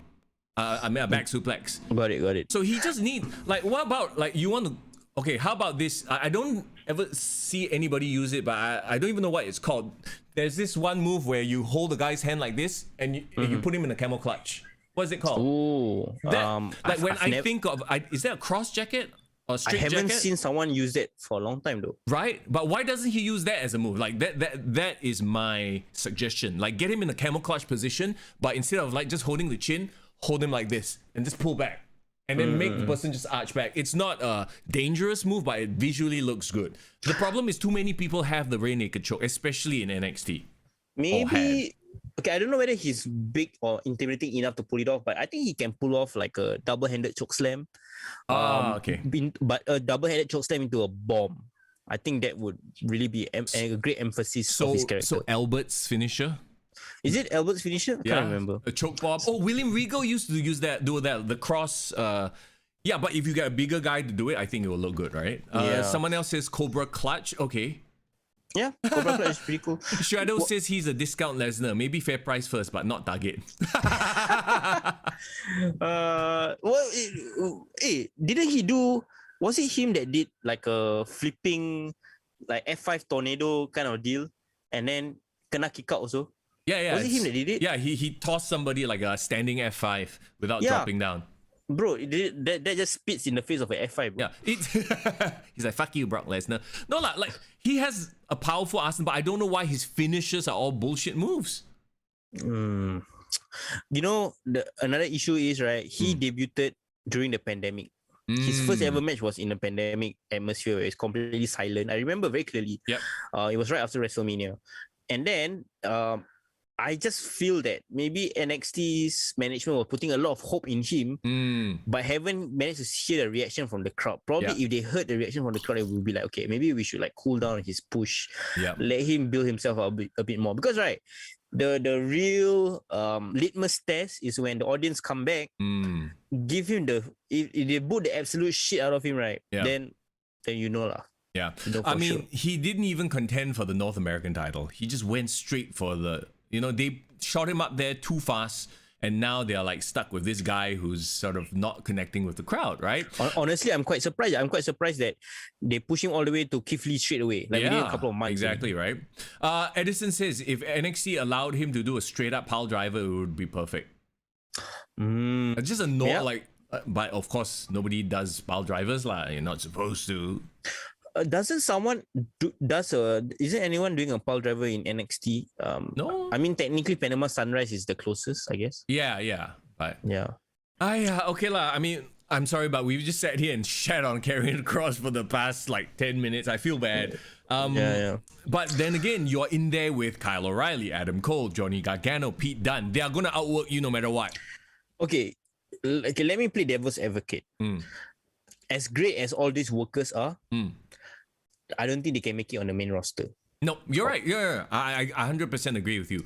Also, a lot of it has to do with the fact that on the main roster, they wouldn't know how to book them. That's one. Yeah. But I think like you're right when you say that if I'm a casual fan and I come into like I start switching on NXT. Yeah. When I look at Karrion Kross out of all the four, I'll be like, okay, yeah, this is the wrestler that's gonna beat up everyone else. I can't see Adam Cole as like a main event star. Unfortunately, even though he has all the charisma in the world, like Triple H and Shawn Michaels love him and all that, but his body just skinny arms and like, I mean, there's a place for people like them, but not as like the main But guy. I mean, I don't know. Shawn Michaels did it. So maybe it's just a matter of you just have to really stand out. And that's a funny thing, interesting thing, because did you notice Johnny Gargano's entrance where He cosplayed Shawn Michaels. I mean, when he was wearing that headband, I thought he was like cosplaying the Miz though. Like Oh shit! Naruto What? like that. No, but you know he had the weird like tassel outfit thing, and then he did the Shawn Michaels pose in the ring. Like there was something weird going on. I was like, why are you cosplaying Shawn Michaels right now? Maybe it's just his homage to In Your House. Maybe Because he did put out something on Twitter about how like he recreated the famous promo about that Triple H cut after Shawn Michaels got kicked out of DX, and then like you turn to your family, you turn Blood. to the clique, but Yeah. he actually made it to you turn to the way. Yeah. Toberkin says, why not give Kross like a cross face? That would look. You know what? A Unbreakable. cross face by him would look pretty badass. And you spell it with a K because it's Karrion Kross. Yeah, or like just all the different type of move that start with cross cross arm breaker, cross Okay. bomb, That one too hokey already. Everything cross. I cross you out. high cross, I cross body. Oh my god. cross kick, Oh, okay. Enough. scissors kick Yeah. was a cross kick. So Karrion Kross pins Kyle O'Reilly. Yeah, whatever. Is this? Would you say this is the most anticlimactic NXT takeover you ever had? Like the least you've enjoyed ever? 100%, yes. And if that wasn't bad enough, like I had a feeling something was gonna happen after, because the whole event felt very like, right? Like a bit of a deflated balloon. And then there was that thing backstage with William Regal where he's like, everything has gotten out of control. Something needs to change. You caught that moment, right? Yes, I did at the end. I was like, but it didn't go out of control. Like, if anything, Maybe out of control means it just got boring. This is not the NXT I know. yeah, like it felt very weird because I was like, did it really go out of control? It seemed like a very normal day at work. Like, what's wrong with you, Regal? No, but I think he's alluding to all the backstage brawls that was happening before the main event. But that is very normal. Like every takeover also have. Like when he did it, it just felt very stupid. Like I get what they're trying to do. So obviously they're gonna bring in a new GM or something, right? But I mean they're trying to end the note on a cliffhanger. Yeah. But it was like it's such a.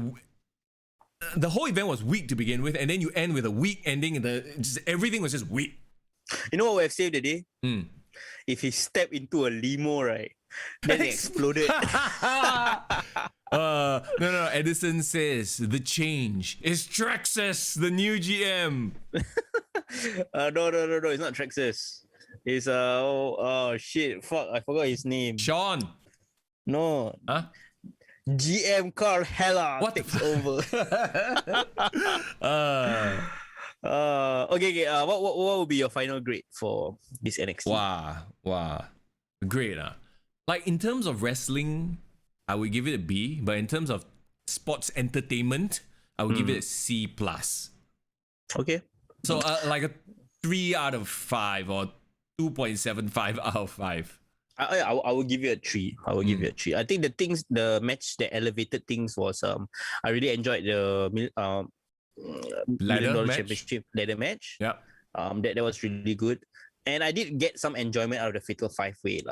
Let's be honest. You know? I mean, like I said, there was nothing wrong with the wrestling on show. It's just the sports entertainment value, the storylines. There was very little that I cared about. And like I said, no title changes. Everything was very predictable. So it was like, and there was no moment that made us go, whoa, other than the physical you know? So you know what I really miss? Yeah. If you watch back, like, takeovers from a couple of years ago, remember this match, Velveteen Dream versus Aleister Black? Right. Say my name. Oh, the same. Yeah, like that was a moment. I feel like this event didn't give us any moments. Yeah. And I think as a wrestling fan, most fans, like, we just want to have moments to watch. Yeah.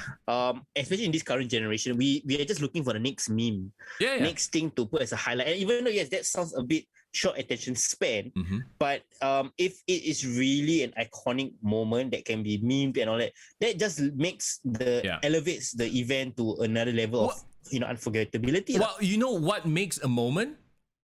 Like a lot of things go into making a moment. For example, Shawn Michaels saying "I love you" to Ric Flair. A lot of story culminated in that moment. It's the culmination of a lot of work.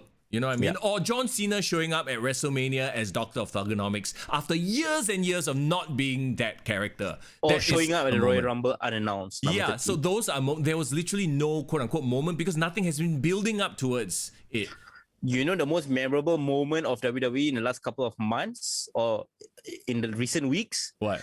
The Miz in slow motion reacting to almost falling down the ramp. That was a moment. I'm because while he was pushing, while John Morrison was pushing in him, right? Because John Morrison's intro has that slow mo effect, dude. Like I keep saying, those two are low key the best parts of Raw right now. They're hilarious. They look like they're having fun, and when they are having fun, I'm having fun with them. And we are having fun, Yeah. So the wrestlers need to show some sort of authentic emotion. Like if they're legit angry, Be angry. Yeah, exactly. No, and that's why Cameron Grimes is so likable because he looks like he's just having fun. Yeah. Whereas Elliot Knight looks like we he's just delivering a promo. We just hit the nail right on the head of why maybe this main event didn't work. Do you agree that Pete Dunne looked more uninterested than normal? Yes, he did. Feel like don't give a shit. No, but then you see, you had Adam Cole, Johnny Gargano, and Kyle O'Reilly just doing what they do, which is putting on great technical matches. Yeah, but they do what they do, but I don't think that they were very invested in the match. Yeah, because their stories are not like fully fleshed out. And Karrion Kross, I feel like doesn't buy into who he is. I feel like Karrion Kross is trying to be something that he's not. Yeah. And I think what he's really not is this MMA guy. I think he really enjoyed his initial character. Doomsday shit. Yeah, I think so. Because I remember I told you, I watched this interview with Chris Van Vliet that he did with Karrion Kross. And he talks about all his things that he's influenced by, like movies and like cinematography, that kind of stuff. And like that really was showcased in the initial gimmick. Yeah. So maybe he's just not getting the chance to play himself, and I think it really shows. Yeah. Tovikin says Grimes should bring in Elon Musk to the moon. Hey, I think that would isn't be cool. Elon Musk's girlfriend Grimes the rapper? It's a singer. A singer, yeah. I think is her name Grimes. I think so, it's Grimes. Hey, got connections, yeah. Woo, Elon Musk. I mean, if they can get Logan Paul on WrestleMania, why not? Elon Musk. Elon Musk is a different level. Then again, they got Donald Trump before, so can do. Wait. There's one big name that is coming to SummerSlam. Who? Cardi B. Oh yeah, that's right. Okay, Cardi B is her song is the official theme song for. That's right. And we gotta spend some few minutes talking about SummerSlam, man. They're obviously having it in Las Vegas. Yeah. And they're gonna sell out a Allegiant Stadium, which apparently is a 70,000 strong capacity stadium. Woo! COVID-19 is not a thing anymore, apparently. I mean, Las Vegas is like where you expect this shit to go down. Yeah, of course. But I think like from the reports, right, WWE is trying to make up for WrestleMania by making SummerSlam this year's WrestleMania spectacle equivalent. And judging from the matches that they are trying to bring together, it might be the case. They might be bringing Brock Lesnar back in time for WrestleMania, SummerSlam. They might be bringing John Cena back in time for SummerSlam. Yep. And I think this is the shot in the arm that the industry needs, because the industry really needs something right now. Yeah, they really, really do, because they need all the help they can get. They need to bring back all the cavalry. Yeah. And like you said earlier, like having the live crowds back will be a very good gauge of who is actually over, who is kind of not over, and then they can go from there, lah. You know, they can judge. Yeah, they can pivot. One thing, I'm curious, so now that Finn Balor like a bit disappearing from NXT, what's gonna happen to him now? Bring him to Raw or SmackDown. Like, you know that's happening. At some point, he can be a contender any show, anytime. I honestly think that he needs to go to Raw and save Raw. Yeah, Finn. Save Raw, please. The Rock. Okay, Rock reigns. Obviously, at some point that has to happen. But SummerSlam or WrestleMania? No, WrestleMania. They need to save it for WrestleMania when they go to LA, which is in 2 years' time. Right. That makes sense, huh? By the time The Rock will be like 51. Right, it's fine. Edison says, you know what the industry needs? Trexxus. Bro, Trexxus is all elite. Oh no, sorry, wrong company. He's next. Statement goes to all elite wrestling lah. Walao. Statement, Kenny Omega member what? Yeah, can you imagine that, huh? Oh my god. The rivalry. Oh my god. Okay. 2 Singapore wrestlers in 2 major North American companies. Yeah, that would be huge. But there you go. That's NXT. I hope you guys enjoyed NXT and our little review of it. I still think that, like I said, despite what we've said, it's a good wrestling show. If you go into it without knowing any of the storylines. I think you might enjoy it as a wrestling product, but in terms of like an overall sports entertainment show, it was a little bit like it was a little bit flat, lor. It was one of the more disappointing NXT takeovers. But going forward, I mean, for the yellow and gold brand, what do you think are the storylines that's going to play out going forward? Like, what is the thing that will keep people tuning into NXT? What do you mean? I would say for me, like the way has to have a bigger role. In like the title scene. I would say they need to really pay off the $1 Million Championship. Play off LA Knight. I need to see more from Karrion Kross. I need a reason to feel like his title is at jeopardy, or that he's a dominating champion or something like that. Because and I need to see him not get buried on the mic. Because every time he's on the mic, they need to protect him somehow. I don't know, have Scarlett do all his promos. But Karrion Kross versus Dexter Lumis. Nobody talks match. Nobody talks match. The best promo builder of all time. Yeah, this Dexter just stand there, look creepy, draw some fucking Karrion just drawing. look and bulges his eyes like. I don't know. Maybe he needs to grow out a beard. Just something. Anyway. Yeah. Us talking about it is not gonna get it fixed. Yeah, but you know what? I'm looking forward to other things, such as Hell in a Cell. Hell in a Cell. Okay, Which so is far apparently this weekend. Yeah, so far we only have 4 matches. So I guess on Raw, on SmackDown, they'll fully flesh out the card itself. But this week, if you want to take a look at what they have on paper right now, we have Bobby Lashley versus Drew McIntyre for the last chance Hell in a Cell match. It will be the last time ever, thank God. Yeah. What? Okay, I think I might have missed it, but was there a stipulation that this is the last chance Drew gets? Yes. Okay. Yes. So Drew doesn't win and he moves on and feuds with somebody else, lah. Preferably, because I feel like everyone is more on board with Lashley right now. Yes. Drew unfortunately has gotten stale, but not. I don't think it's really his fault. I really just think that, you know, sometimes you try your best, but you don't succeed. He tried his best. He had a great run, but I think everyone's kind of moved on and like is into Lashley now. Yeah. And Lashley is not any less undeserving, but he deserves where he is right now. Yeah. The best thing that Drew McIntyre can do, take a step back, have a secondary feud, go down the card and like maybe challenge. You know what? He and Sheamus for the US title, I think would be pretty dope. Yeah. Drew never won the US title before. Sheamus too busy messing around with Ricochet and Humberto Carrillo. Did you see the wow? I think his nose got shattered. Yeah. Like what? I don't. Like, that's such a stupid feud because Sheamus is the heel and he's getting quote unquote bullied by 2 guys who are the faces. So none of that works for me. So apparently Humberto Carrillo high-kneed him in the face. Oh, nice. So, but the thing is that actually I kind of like Sheamus wearing that thing. Yeah. Because he makes him look even funnier.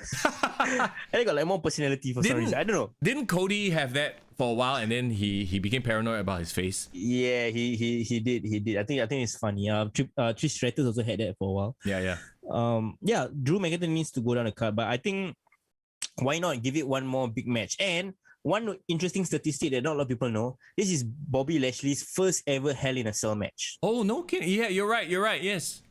Yeah. So Drew obviously had the first ever match last year with Randy. So I think it'll be interesting to see in this scenario another feather of his cap. I think what better way to emphatically end his feud with Drew by beating his ass in Hell in a Cell and moving on. Yeah. And facing Brock Lesnar. I mean, you know that this is going to be a very physical match. I expect the cell to get exploded. Maybe they can collapse the whole cell. I don't fucking know. You know? Fuck it, just do something. Make us interested in Hell in a Cell, please. Or after Bobby definitively beats down Drew, Brock Lesnar comes out, rips off the cage door, and beats up Bobby. That will be the most newsworthy thing that can happen. Yes. That will make everyone talk about Hell in a Cell as like a fallout. Then we have Rhea Ripley versus Charlotte Flair. No one cares. I was holding back. I was like, should I say I don't care? Because I also kind of I don't care. Please, any female wrestling fans, please tell us why you guys care about this match. For me, the only reason why I would care is Charlotte puts over Rhea, let her move on to something better or another opponent that is different, because we've already seen a retread of this match last year. Yeah, and they're both stone cold.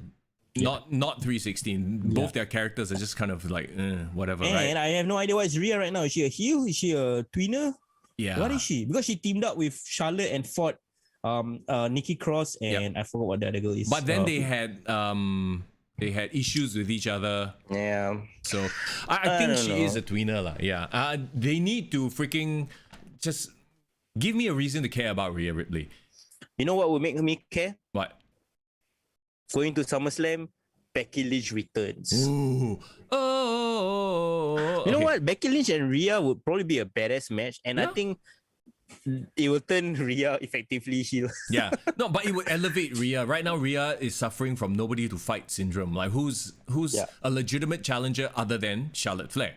Yeah, and Asuka has already been done to death. So yeah. Oh, that was the person that Nikki Cross teamed with, by the way. And it's so bad that the fact that we forgot for a moment kind of says everything about Asuka and where she is right now. At this point in time, I honestly think Nikki Cross is more interesting. I would like Nikki Cross to have a short feud with Rhea. Maybe she can be like that, person who just slides at that, like the plucky underdog that somehow finds herself in that position to contend. Perhaps. Because that's where she is right now. She's no longer crazy Nikki. I mean, that's great lah. But the problem is like that version of Nikki gave her a lot of personality. I felt like she can advance a lot of storyline, but now she's just this sweet. She's kind of pretty though. I mean, maybe because she's been standing beside Alexa Bliss. She's always been pretty. What are you talking about? No, she's pretty, but like Alexa Bliss is not there to stand in her way of us appreciating her prettiness even more. I've always said that Nikki Cross is pretty. I don't know what you're talking about. Hey, I think it's just the makeup. Yeah, bring back. No, I'm not saying that the makeup is making her pretty. I'm just saying that the makeup has allowed her to be more sweet looking than her dark side. But the problem with her sweet side and crazy Nikki, like fun-loving Nikki, you know what it reminds me of? What? Sweet, fun-loving Asuka. It's a watered-down version of who they were, the badass versions of who they were. Oh, my favorite Nikki Cross version was always NXT. Nikki wants to play. Yeah, Nikki wants to play. Let Nikki play. That was the best Nikki Cross, and she just somehow has never gotten to that. Like, remember her interacting with Aleister Black? Yes. I mean, we've talked about this. I know who did it. Yeah. Like, she was creepy yet very compelling. And then she came over and Alexa Bliss took all the shine. Not that I, have anything wrong with that. Alexa can take all the shine. So apparently Nikki don't want to play anymore, Edison. That's right. I want to see Nikki somehow involved in this. Maybe she can be the special guest referee. I don't know, man. I think they need introduce more new players in the title scene for sure. Talking about a new player, in a way, Bianca Belair versus Bayley for the SmackDown Women's Championship, which is a slightly more compelling story. That whole segment with Bayley and Seth both wow, damn irritating, but it works, right? Yeah, I mean, the two most annoying heels on SmackDown. But you know what? When Cesaro turned out, I actually cheered like crazy. I was like, yes, please. Yes, please stop them being so freaking irritating. So the heels are doing what they're supposed to do, right? Even though Bianca and Bayley had a match already at Backlash, I kind of feel like this match gives them. I think the story kind of progressed a bit more, and I think the fact that Bayley is in the limelight is really, really great. Yeah. But I dare say that we might be seeing a Sasha Banks interference at the end of the match, or Sasha Banks reappearing to stake her claim. But helping who? That's the question. So because would Sasha Banks turn back heel? So are we looking at a schmoz finish, as in she just destroys them both? No, I would think like maybe Bianca retains, and as she's celebrating, Sasha Banks like beats up, right? And then there will be this one moment where Bayley looks at Sasha like, "Hey, are you back together with me?" Yeah. But then she kind of shows like, no, I did it for myself. Right, and she whacks Bayley as well. I mean, it would be a cool three-way feud, if anything, but I feel like Sasha and Bayley would just take all the shine, and Bianca would just be like, ooh. So far, like in her title reign right now with Bianca, like has there been a Bianca moment? Bianca needs to definitively defeat like both her number one contenders lah. Yeah. Sasha and Bailey. And you're right. The most memorable part about her title so far was her title victory at WrestleMania. Yep. I haven't remembered anything she's done the last 8 weeks since then. Which is scary. And who else after Bailey, if not Sasha Banks, who else can contend? Carmella? Well, I mean, I'm a huge fan of Liv Morgan. Yeah, but Liv Morgan is way too far off from contending. Yeah. Maybe they can bring Tamina can challenge her once a year title match. Isn't Tamina and Natalia, aren't they still the tag team champs? And who are their contenders? Who the hell knows? Obviously, Nia Jax and Shayna Baszler has broken up. So yeah, and Shayna now is in a feud with Alexa Bliss. So maybe that match gets added to this card. Yeah, that will be interesting because obviously last week's Raw ended up in the cliffhanger where Shayna was screaming. That's the last thing I expected Shayna to be involved in, like hokey segments. So I mean, there's a lot of weirdos happening on the main roster. Let's put it that way. Look, you know we love Alexa Bliss on this show, but this whole twisted like Bliss, this fake fiend thing is just not working anymore. She doesn't she's not as compelling as the Fiend was. You know what would have made it compelling? She needed to have continued into the women's title scene. Like if she was with against Rhea or like somehow like putting her presence somewhere around there, I think it'll be interesting. I don't know what she's doing with Shayna. Where does that lead to? I feel like, okay, so she introduced that doll, right? What's the name of the doll? Lily, right? And I thought Lily would be like, I don't know, a new character. Maybe it could be Liv Morgan, or it's like Sister Abigail, a character that never is truly seen, right? I feel like though they created Lily as a prop to start this feud with Shayna, because Shayna stomped on the doll, and that's why they're gonna feud. I mean, it's got to be a bigger reason. I mean, Lily needs to lead to something. Can't just be like a prop. Bro, can't be Mr. Soko. We've watched WWE long enough. I feel like they are just using her as the reason for them to feud, and there will be no Lily beyond this. Oh well, can we just talk about the best wrestling angle in WWE? Okay, then? And this will lead us into the Hell in a Cell match. Yes, and will this be the main event? I mean, shit. It's funny because someone actually commented in my Discord when, you know, I somebody put down that this was going to be the main event, right? But it's like 10 years ago, Rey Mysterio was headlining, and now in 2021, Rey Mysterio is headlining again. Like, have they no ability to build new stars? First of all, right, because I was eyeballing SmackDown, I wasn't watching SmackDown through and through the last couple of weeks. Then suddenly I was like, wait, how did Rey Mysterio end up involved in a family feud? What's going on? Yeah. And then I saw that clip. If you saw like last week where basically Dominic Mysterio just got killed by Roman Reigns. Reigns yeeted Dominic over the top rope to the floor. And the best part is they didn't do an AEW and show how he fell. Yeah. There's obviously a crash pad, and you have to have a crash pad. That is a crazy ass bump. Yeah, but I think it's really great because obviously you know why it makes sense now that I think about it. Yeah. This spawned from obviously the tag team title match between Usos, Rey Mysterio and Dominic Mysterio. Yeah. And they managed to retain the title, cause dissension. It forced Roman Reigns out from the back to beat up everyone, including, making an example for Jimmy and Jay. Like, hey, if you fought this match, you should have won. You didn't win. You disappointed the family, blah, blah, blah. And then the whole segment, which I put out on the Instagram page where Jay was super conflicted because now Jimmy is like, I'm done with Roman. You better choose me or him. He put them in this ultimatum, right? Yeah. And Roman said the same thing, trying to convince Jay to go back to him. And he just got so frustrated and he just walked out. and then Jimmy was like, hey, Roman, like, you know what? Let's throw down right now. Like, I'm pissed off with you, throw down. And then Roman was like, what are we? kids. We're adults. Yeah. Why yeah. everything has to end up with a fight? Yeah. I think that really spoke deeply to a lot of people.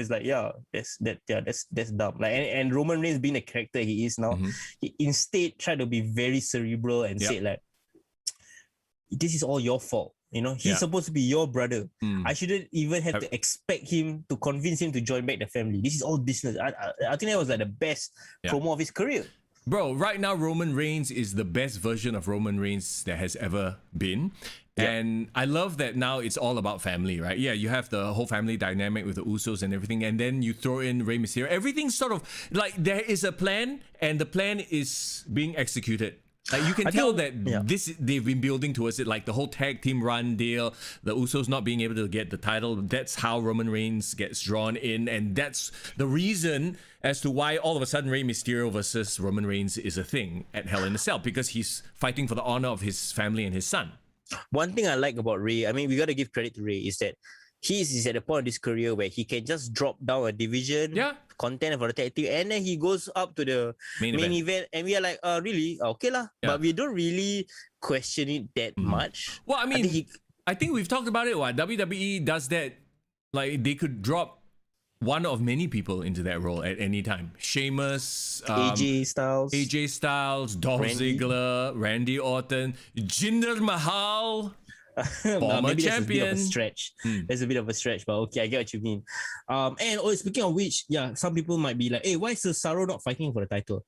But I mean, he has already an inbuilt feud with Seth Rollins, which I think is fair. He can go back down, and he can fight Roman Reigns afterwards, and like a one-off match at SmackDown. I think the thing that they're doing great on SmackDown is they are not overexposing certain matches, except for Apollo Crews and Big E. That one, I think I'm done with that shit. Yeah. They need like to spice it up a little bit. I know they've tried to throw in Kevin Owens and Sami Zayn, but guess what? That's a match we've seen a billion times as well. Obviously they have Commander Aziz now being part of the whole situation. But the main story, Roman Reigns and Rey Mysterio, I believe that even though it's a kind of a foregone conclusion that it's going to be Roman Reigns coming out on top. I'm very interested to see how it plays out, because not only does that victory affect that the two of them, how does it affect Dominic Mysterio? How does it affect Jimmy and Jay also? Where will their loyalties lie? There are a lot of factors that could, change the outcome of this match. There's no way that Rey Mysterio is going to win the freaking championship here lah. But how this plays out makes it interesting. So kudos. Yes, you're right. I think in pro wrestling right now, the Reigns, the bloodline storyline is the most compelling. Here's a very interesting question that Tovakin Saw posted on Twitter. Kenny Omega or Roman Reigns? Who's at the top of their game right now? Who's the most compelling? Roman Reigns. Yeah? Roman Reigns. Okay, Irvin says Roman Reigns way more layered and complex. Omega's gimmick has been seen before. Interesting. And also the reason why I would lean towards Roman is because I feel Omega has really made a couple of missteps in his so-called run as the champion. Missteps? Please explain. First of all, his whole hype about being the belt collector didn't live up to the potential. No. Wow, there are only so many belts you can collect. No, it's not that. It's the fact that he didn't make his other challenges outside the promotion as big of a deal on Dynamite. Yeah. And that's the whole point. You're supposed to bring up the prestige. Rich Swann didn't appear once at Dynamite. Yeah. There wasn't any promotion or hype for the Impact title match at Dynamite. So like that makes his victory is like, okay lah. It's like I go on holiday, I won a title in Japan. No one saw it, It's like going away to the territory and winning one off. No one cares. Yeah, he's just really good at being an annoying prick, which is fine, but it's not compelling. He's just an annoying prick right now. Yeah, there doesn't seem to be an end game to that belt collector gimmick. There is only one way it will live up to the potential. Okay. Like how for Roman Reigns, the only way all this will live up to potential if it somehow culminates in The Rock appearing and fighting at WrestleMania. But I have more faith that might happen than what I think should happen with Kenny Omega. But we all know what is the end game. He needs to face off with Ibushi and he needs to have some sort of crazy New Japan AEW supercard that will challenge WrestleMania. That's the only way this belt collector gimmick can culminate in a satisfying way for me. Yeah. So I feel there's certain missteps because the other titles doesn't seem as important as the AEW Championship. And secondly, the AEW title scene doesn't have enough compelling contenders. Yes. That and Edison brings up the fact that Austin Aries did the belt collector gimmick first. Yep. Yeah, sure. Also, I mean, it's quite obvious lah. AEW is kind of booking by the week, booking on the fly. Best booker of 2020 things. You know what I mean? Like whatever title he can get his hands on, because whatever deal they can have happen at the moment, he will have. And that's why the belt collector gimmick kind of doesn't work. Because like you said, you're not going to get all these other champions or contenders onto Dynamite, right? Because the contract only stipulates that he shows up on that show. Yeah. And a lot of this is like, it seems like Don Callis is like, hey, let him win. It'll bring us eyeballs. You know what I mean? So it's not like very solid deals that are going on. Remember the story about Sammy Guevara said he won't appear on Impact until he wins the X Division title? Same situation. I feel like all these deals just are one shoddy disagreement away from just crumbling. Yeah, so you can't build anything around that if everything is sort of week to week. Whereas with Roman Reigns, yeah, they're still trying to work the deal out with The Rock, but at least they have that as the angle. That is what everyone is salivating over. Yeah, and you know that everything is in-house in WWE. Yes. So and The Rock is not going to fucking show up on AEW all of a sudden. The Rock is all elite. That's not going to happen. So you know that there's more of a chance of The Rock showing up to challenge Roman Reigns than the other thing.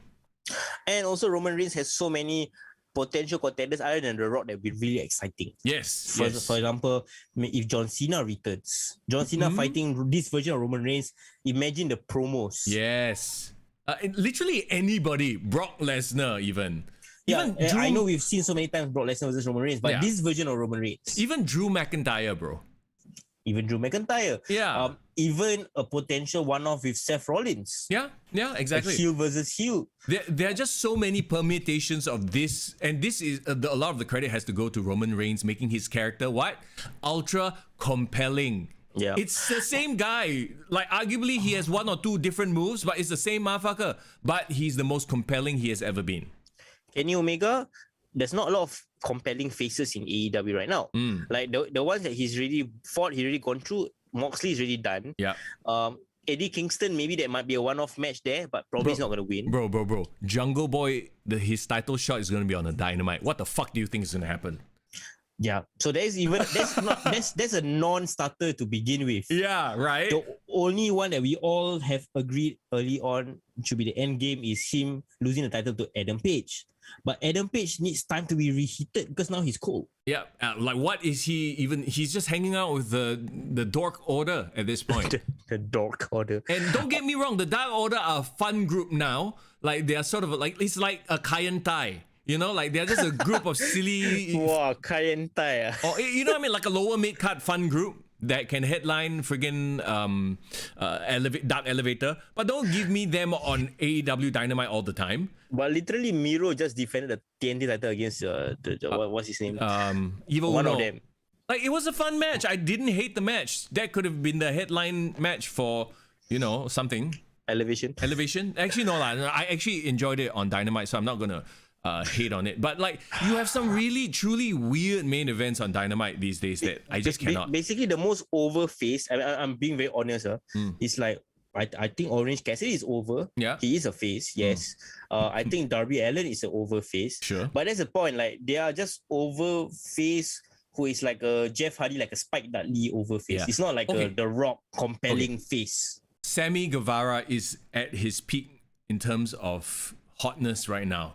Yeah. Chris Jericho, don't need to say, but Chris Jericho shouldn't be contending for the championship anymore. Yeah. So do we move Sammy Guevara away from the Pineapple, because apparently they're continuing the feud? Like I feel like we knew this is gonna happen, bro. They're all gonna break off and fight all their individual feuds. Yeah. So, is Sammy Guevara, is he gonna feud with Sean Spears? That would be a fucking waste of time. Like who cares about Sean Spears? I'm sorry to say that, but nobody cares. I honestly want to see. I still want to see a Christian versus Kenny Omega match. Yeah, but now Christian is busy feuding with Matt Hardy. Oh yeah, yes, they have already hinted on that. That's the point, bro. Who is the most compelling, believable face that AEW has? Jungle Boy. Oh, I really like that song though. Oh. Well, someone did a line to him saying that, just like Your song, you will be a one-hit wonder. Yeah, like the band in your one-hit wonder. What's that? That's quite good. I can't remember. I think it was Kenny Omega. Kenny Omega and Don Callis are just like fire on the mic together. Basically, I just find that their most compelling contender for their title is not there yet, hasn't shown himself yet. So I think that's why it doesn't make his title run that compelling. Oh well, it is what it is, I suppose. Edison says, I want to see Jerry's show now that Big Show is there. No. Why the one that wants to see the Hall of Pain? Oh my God. Yeah, well, he will be on Rampage. You know what is perfect name for him? Mark Henry on Rampage. I don't know. Somehow it feels like a perfect match. They need to get Rampage Jackson, the MMA guy. I still don't understand why their commentators are bigger size than their wrestlers. That doesn't make sense. Yes, well, the funny thing is, like, throughout the interview and everything, like, Mark almost hinted that he wanted to come back to the ring. I'm like, I'm sorry, but I kind of don't want to see that. How old is Mark now? 50, 51? Yeah, and he looks like he's lost a lot of weight. And so it's not going to be the imposing looking Mark Henry. Yeah. So it will be like Mark Henry light. Yeah. Like, at least Christian, he looks the same. Yeah. And he looks like he can still go in the ring. Though I don't like seeing him doing the flying headbutt off the top rope. I don't think that move should be. I was watching. So Mark Henry is going to be on Rene Paquette's podcast on Oral Sessions, right? And they just released like a short clip. They haven't released the full interview. He has actually been a scout for WWE for the last 10 years, and he's been doing it for free. No shit. And that's why when he asked, like, when this deal came up as like, I want a new deal where I can do all these things and I actually get paid for all this extra stuff that I've been doing for WWE. And you know how WWE being cheapskates, right?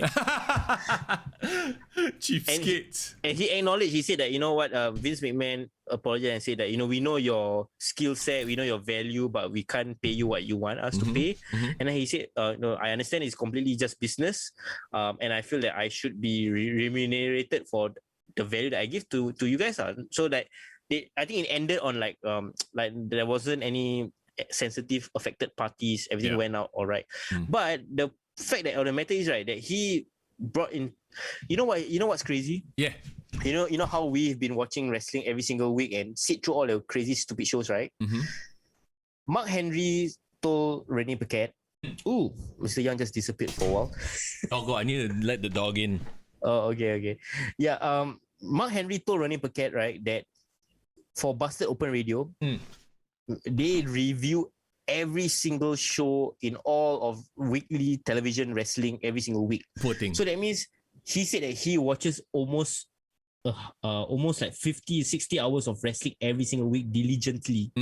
So he sits through Impact, he sat through NXT, AEW, Raw, SmackDown. So that's why he and Dave LaGreca are like the most informed wrestling analysts on TV. So that is one skill set that he has. As a scout, certain things that he revealed to Rene Paquette that I didn't know. He's the one that discovered Daniel Bryan. Oh, is it? And recommended Daniel Bryan to WWE. Right. Because he actually went to somewhere in Canada. Didn't Daniel Bryan come from Shawn Michaels' school? Yeah. He came from Shawn Michaels' school. He had a match at Velocity, but he wasn't on WWE's radar for the next 6 years. Right. As he was building his ROH, pedigree.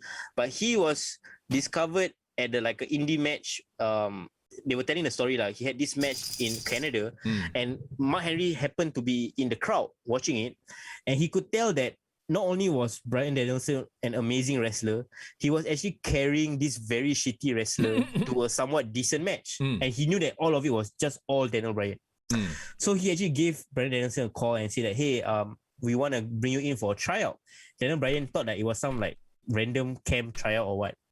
And then he said that, I saw this is Mark, I saw your match against this guy. And then Daniel Bryan was like, oh, sorry, I know that's not one of my better matches. And then he was like, trust me, I've seen all that I need to see, and I know that you're talented. So I want you to come for a tryout. Then he said, tryout with what? With WWE. This is Mark Henry. It's like, yeah, no shit. So he didn't believe it. So actually, he has discovered a lot of this generation's wrestling talent, and he's done it for free because he always just assumed that he just wants to go the extra mile to help WWE. So now that he's in AEW and he's gonna arguably maybe do the same thing while doing commentary duties as well, do you think that this could be a good thing for AEW for the future? Because here's the thing, it's not like AEW is lacking in talent. They're already bloated as fuck. Yeah, I think that, and he said that he said that in his promo, like AEW, there's nothing wrong with AEW, even though I beg to disagree. But he said that AEW just needs to tighten the screws a bit. You know, he needs someone to guide the young talent. Yeah. And one thing that Rene asked you upfront, so what are you gonna be paid to do in AEW? And then he said, I'm being paid to be Mark Henry, and all the skill sets that I can give as Mark Henry. So, bro, when you have Tony Khan money. Oh, sorry. money. But you know what I mean. Money. Yeah. If you have that kind of money, you can pay people to be themselves. Yeah. And what is bad, bro? I tell you, Mr. Young, I'm giving you $1 million. Yeah. And then you say, to do what? To just be yourself. Oh, sure. Oh, good life. Happy. I'm coming here, I'm gonna be myself, man. I just gonna sleep all day. No, just kidding. But I think what Mark Henry is trying to say is that all his years of experience, his dealings with people, all his ability to scout talent. You know what? I would love him, right, to sit the Young Bucks down, right, and tell them, this is what we do. This is how, yeah. I think that with a legend like him there, that's only a good thing. But then again, they already have a few legends. They have JR. And if JR is not getting in their heads, then I don't know what will get in their heads lah. So it's just going to be interesting to see where things, go from here. As long as I think it makes them more professional as a company, that will always be a good thing. And as long as it, I think as long as it elevates AEW to a point where there will be people openly wanting to go to AEW, from WWE. Right now, bro, I've never heard anyone from AEW wanting to go to WWE. Right. Irvin says maybe Mark Henry convinced Leo Rush to retire. Maybe Leo Rush wanted to join AEW, and he found out, alamak, Mark Henry is here. Alamak, I quit. It's out, yeah. That was just, I don't know if he was just being weird or what. Like, he got injured, right? So no, he legitimately got injured. Apparently, he broke his clavicle. Yeah. And I think it affected his life. But okay lah. Yeah, I'm sure we'll see him again in the Indies or whatever. Someone put out a tweet that was quite funny. I think it was Jim Cornette. He said that Leo Rush and Kylie Ray is tied for the most fake retirements in wrestling history. Kylie Ray, right? Who? Kylie Ray. She's the first time there was a double or nothing. She was the girl that was in the triple threat, a fatal 4-way match with Nyla Rose, Britt Baker, and then Karma. She was that girl that had like a dollar shop discount Bailey gimmick in AEW. Oh, okay. But then she disappeared after that. Oh, Kylie, yeah. Okay, I remember now. Yes. She quit because she said she had depression, and then she appeared in Impact, and after that she also quit because she had depression, and then she appeared in indie shows like that. So okay, yeah, I think Leo is doing the same thing, huh? Yeah, maybe, I don't know. A little bit. Let's not speculate, huh? No. I want to say exciting times, but I hope that we get out of this weird funk holding pattern that we're in right now, and things pick up, and we get more compelling storylines on all shows. Because right now, Dynamite is a bit tough to watch. There was a time when Dynamite was actually very interesting to watch. Raw is a bit tough to watch as well. SmackDown is the most interesting show. NXT is it's always there for quality wrestling, but in terms of compelling characters, maybe not. Now that there's no more A&E biographies, I'm a bit sad. There's only Dark Side of the Ring left, which is also gonna wrap up really, really soon. But bro, there's Euro 2020. Hey bro, I mean this can turn into a football podcast anytime, bro. Okay, but I don't watch football, so I'll be like, what? I don't know who's who. Maybe I can just let you know what happened. You know that someone had a cardiac arrest on the field. That one, everybody heard about it. And it was such a big thing as well. It was Denmark versus Finland, right? And yes. Christian Eriksen? Yes, he is formerly of Spurs, now playing for Inter Milan. He collapsed during the match, and thankfully he is in hospital and he's doing okay. Yeah, and also another crazy thing is because he's my age. Oh yeah. So and he's a professional athlete. Never had a history of heart attack before or cardiac arrest. So this can happen to anyone. Kudos to his teammates. His captain immediately ran over, did CPR. They formed a protective shield around him to to give him his privacy in that time.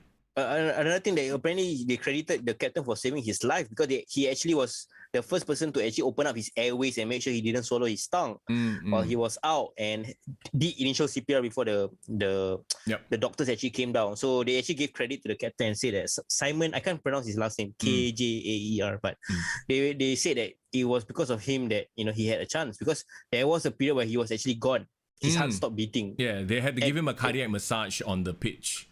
Yeah, so it's crazy and there's a lot of crazy that's been happening in football. Like the first few games, a lot of weird shit happened. Really? Someone so England had a match against Croatia like yesterday night. Some fan got seriously injured because at the start of the game, a fan fell down from the stands. What the fuck? Like from the second, third level or what? How did he trip on something or what? I don't know whether he was jumping, happy, or but he basically fell over the barrier and he just dropped down 2 stories. Oh shit! Serious condition apparently. Oh no! But in hospital. So, that was weird. Yeah, I mean, I haven't watched football in a long time, but obviously, when I heard about it, I had to read up more and stuff like that. So yeah, I hope they get well soon. I actually signed up for Euro 2010. I wasn't planning to. I just watch it online. I stream free. Yeah, $100, right? Like, okay lah. $98 or something like that. Yeah, it was 98 but fuck it, I just watched it. Fuck. So at least now got no wrestling and I can watch football. There One you mind go. of football. Not bad. Okay lah, I was watching a bit of the UFC yesterday, so there's always something else to watch, and that is the thing, right? Because wrestling is not just a sports category, it's in that sports entertainment category. Like I could spend my time watching Loki, I could spend my time watching a movie instead of watching wrestling. So yeah. And guys, we'd like to thank you so much for putting us in the charts. Apparently we've made it into the top 50 sports podcast in Singapore. Hey, we appreciate it. We appreciate you hanging out in the chat right now. Let me give you all a big shout out. They are still here. People that are still here. Irvin, Tovakin, Edison. What's up, y'all? Thanks guys. Thanks for joining us. Yes. Lavin as well. Thanks for dropping by. And of course, if you're listening to the podcast on Spotify or on Apple Podcasts after the fact, we thank you for downloading the podcast. Don't forget to follow us on our social media pages, okay? Our Instagram, our Facebook, and on YouTube if you haven't already done so. Hit that like, hit that subscribe. Next week, we will definitely be reviewing Hell in a Cell. Oh, yes. And we will let you know in the subsequent episodes what we're going to be doing for the rest of the summer on the road to SummerSlam and Money in the Bank. Bro, I'm excited, man. Road to SummerSlam. Let's go. Let's see some big things happening. Yes, hopefully the wrestling world won't let us down. Huh? It rarely lets us down. If it's not for the good things, then for the bad things we can talk about as well. There's always something to talk about, yeah? Absolutely. All right. It's Mr. Young. And it's 4 in the building. Take care.